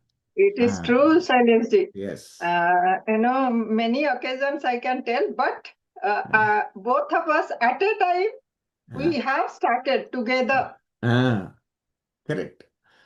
Yes. So this is how universe brings harmony in our life by arranging the experiences in a way that we can grow together, helping each other, right? This is why these groups function this way.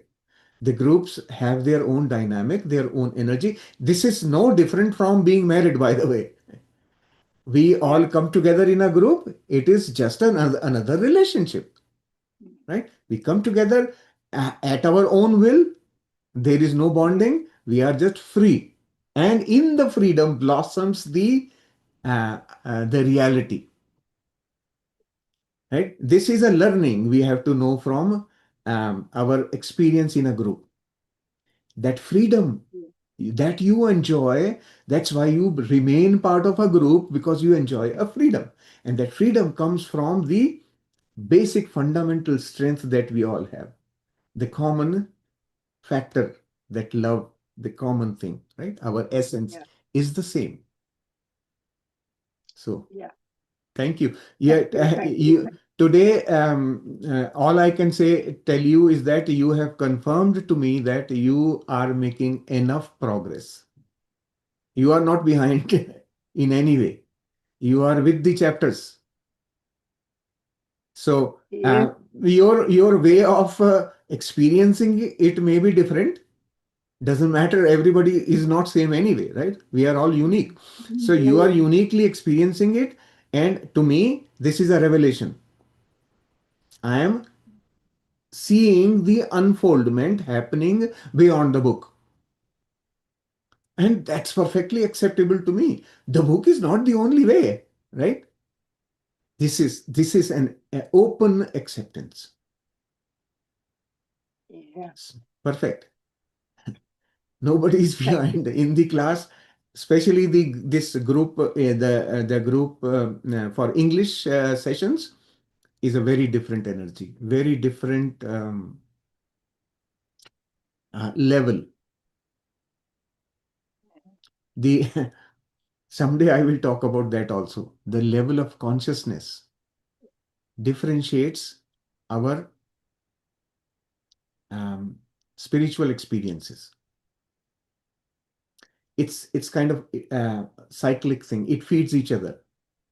So the more spiritual experiences you have, the more your level of consciousness grows, and the more your consciousness grows, the more you have spiritual experiences. They come together, and they feed into each other, and that's why you will, from history or from the stories that we have heard, you will know that one day somebody suddenly became enlightened. What was happening in the time behind it, right behind it, was this feeding going on, Mm. right? Their level of consciousness growing, and then spiritual experience is coming, and then spiritual experience is enriching the level of consciousness, and the cycle continuously. At some point, it pops, and there you are, oh, you suddenly start seeing, that's what I was missing, right? That is enlightenment. Yeah. So this is an ongoing process. And what we know from stories is that one day it happened. We think it Mm. happens just like that, right? It Yeah. is never like that. This is my understanding. It is a gradual process of accumulation of knowing, and that I consider that level of consciousness, which our The scientific world calls it IQ. You've heard about the IQ, right? That IQ to me is equal to level of consciousness. So we are all in that path. All of us are doing that, and be assured Yeah. it is growing. It will never deplete. It just grows or stays, and then grows and then stays, and grows and stays like that. So thank you. Thank you so much for being patiently with the session today. Thank you so much. And special thank you to Nehaji. Nehaji is not in the session right now, but we are always grateful for the wisdom she brings to the session. So wonderful. Thank you. Thank you. So we will be together again tomorrow. Tomorrow we will be spending more time on discussion, right? We'll do the practice and then spend the rest of the time discussion. So bring up your questions if you have any, or any thoughts that you have associated with the chapter or any previous chapter. We will try and cover up that. I will share with you my opening of this chapter beyond what we have learned so far.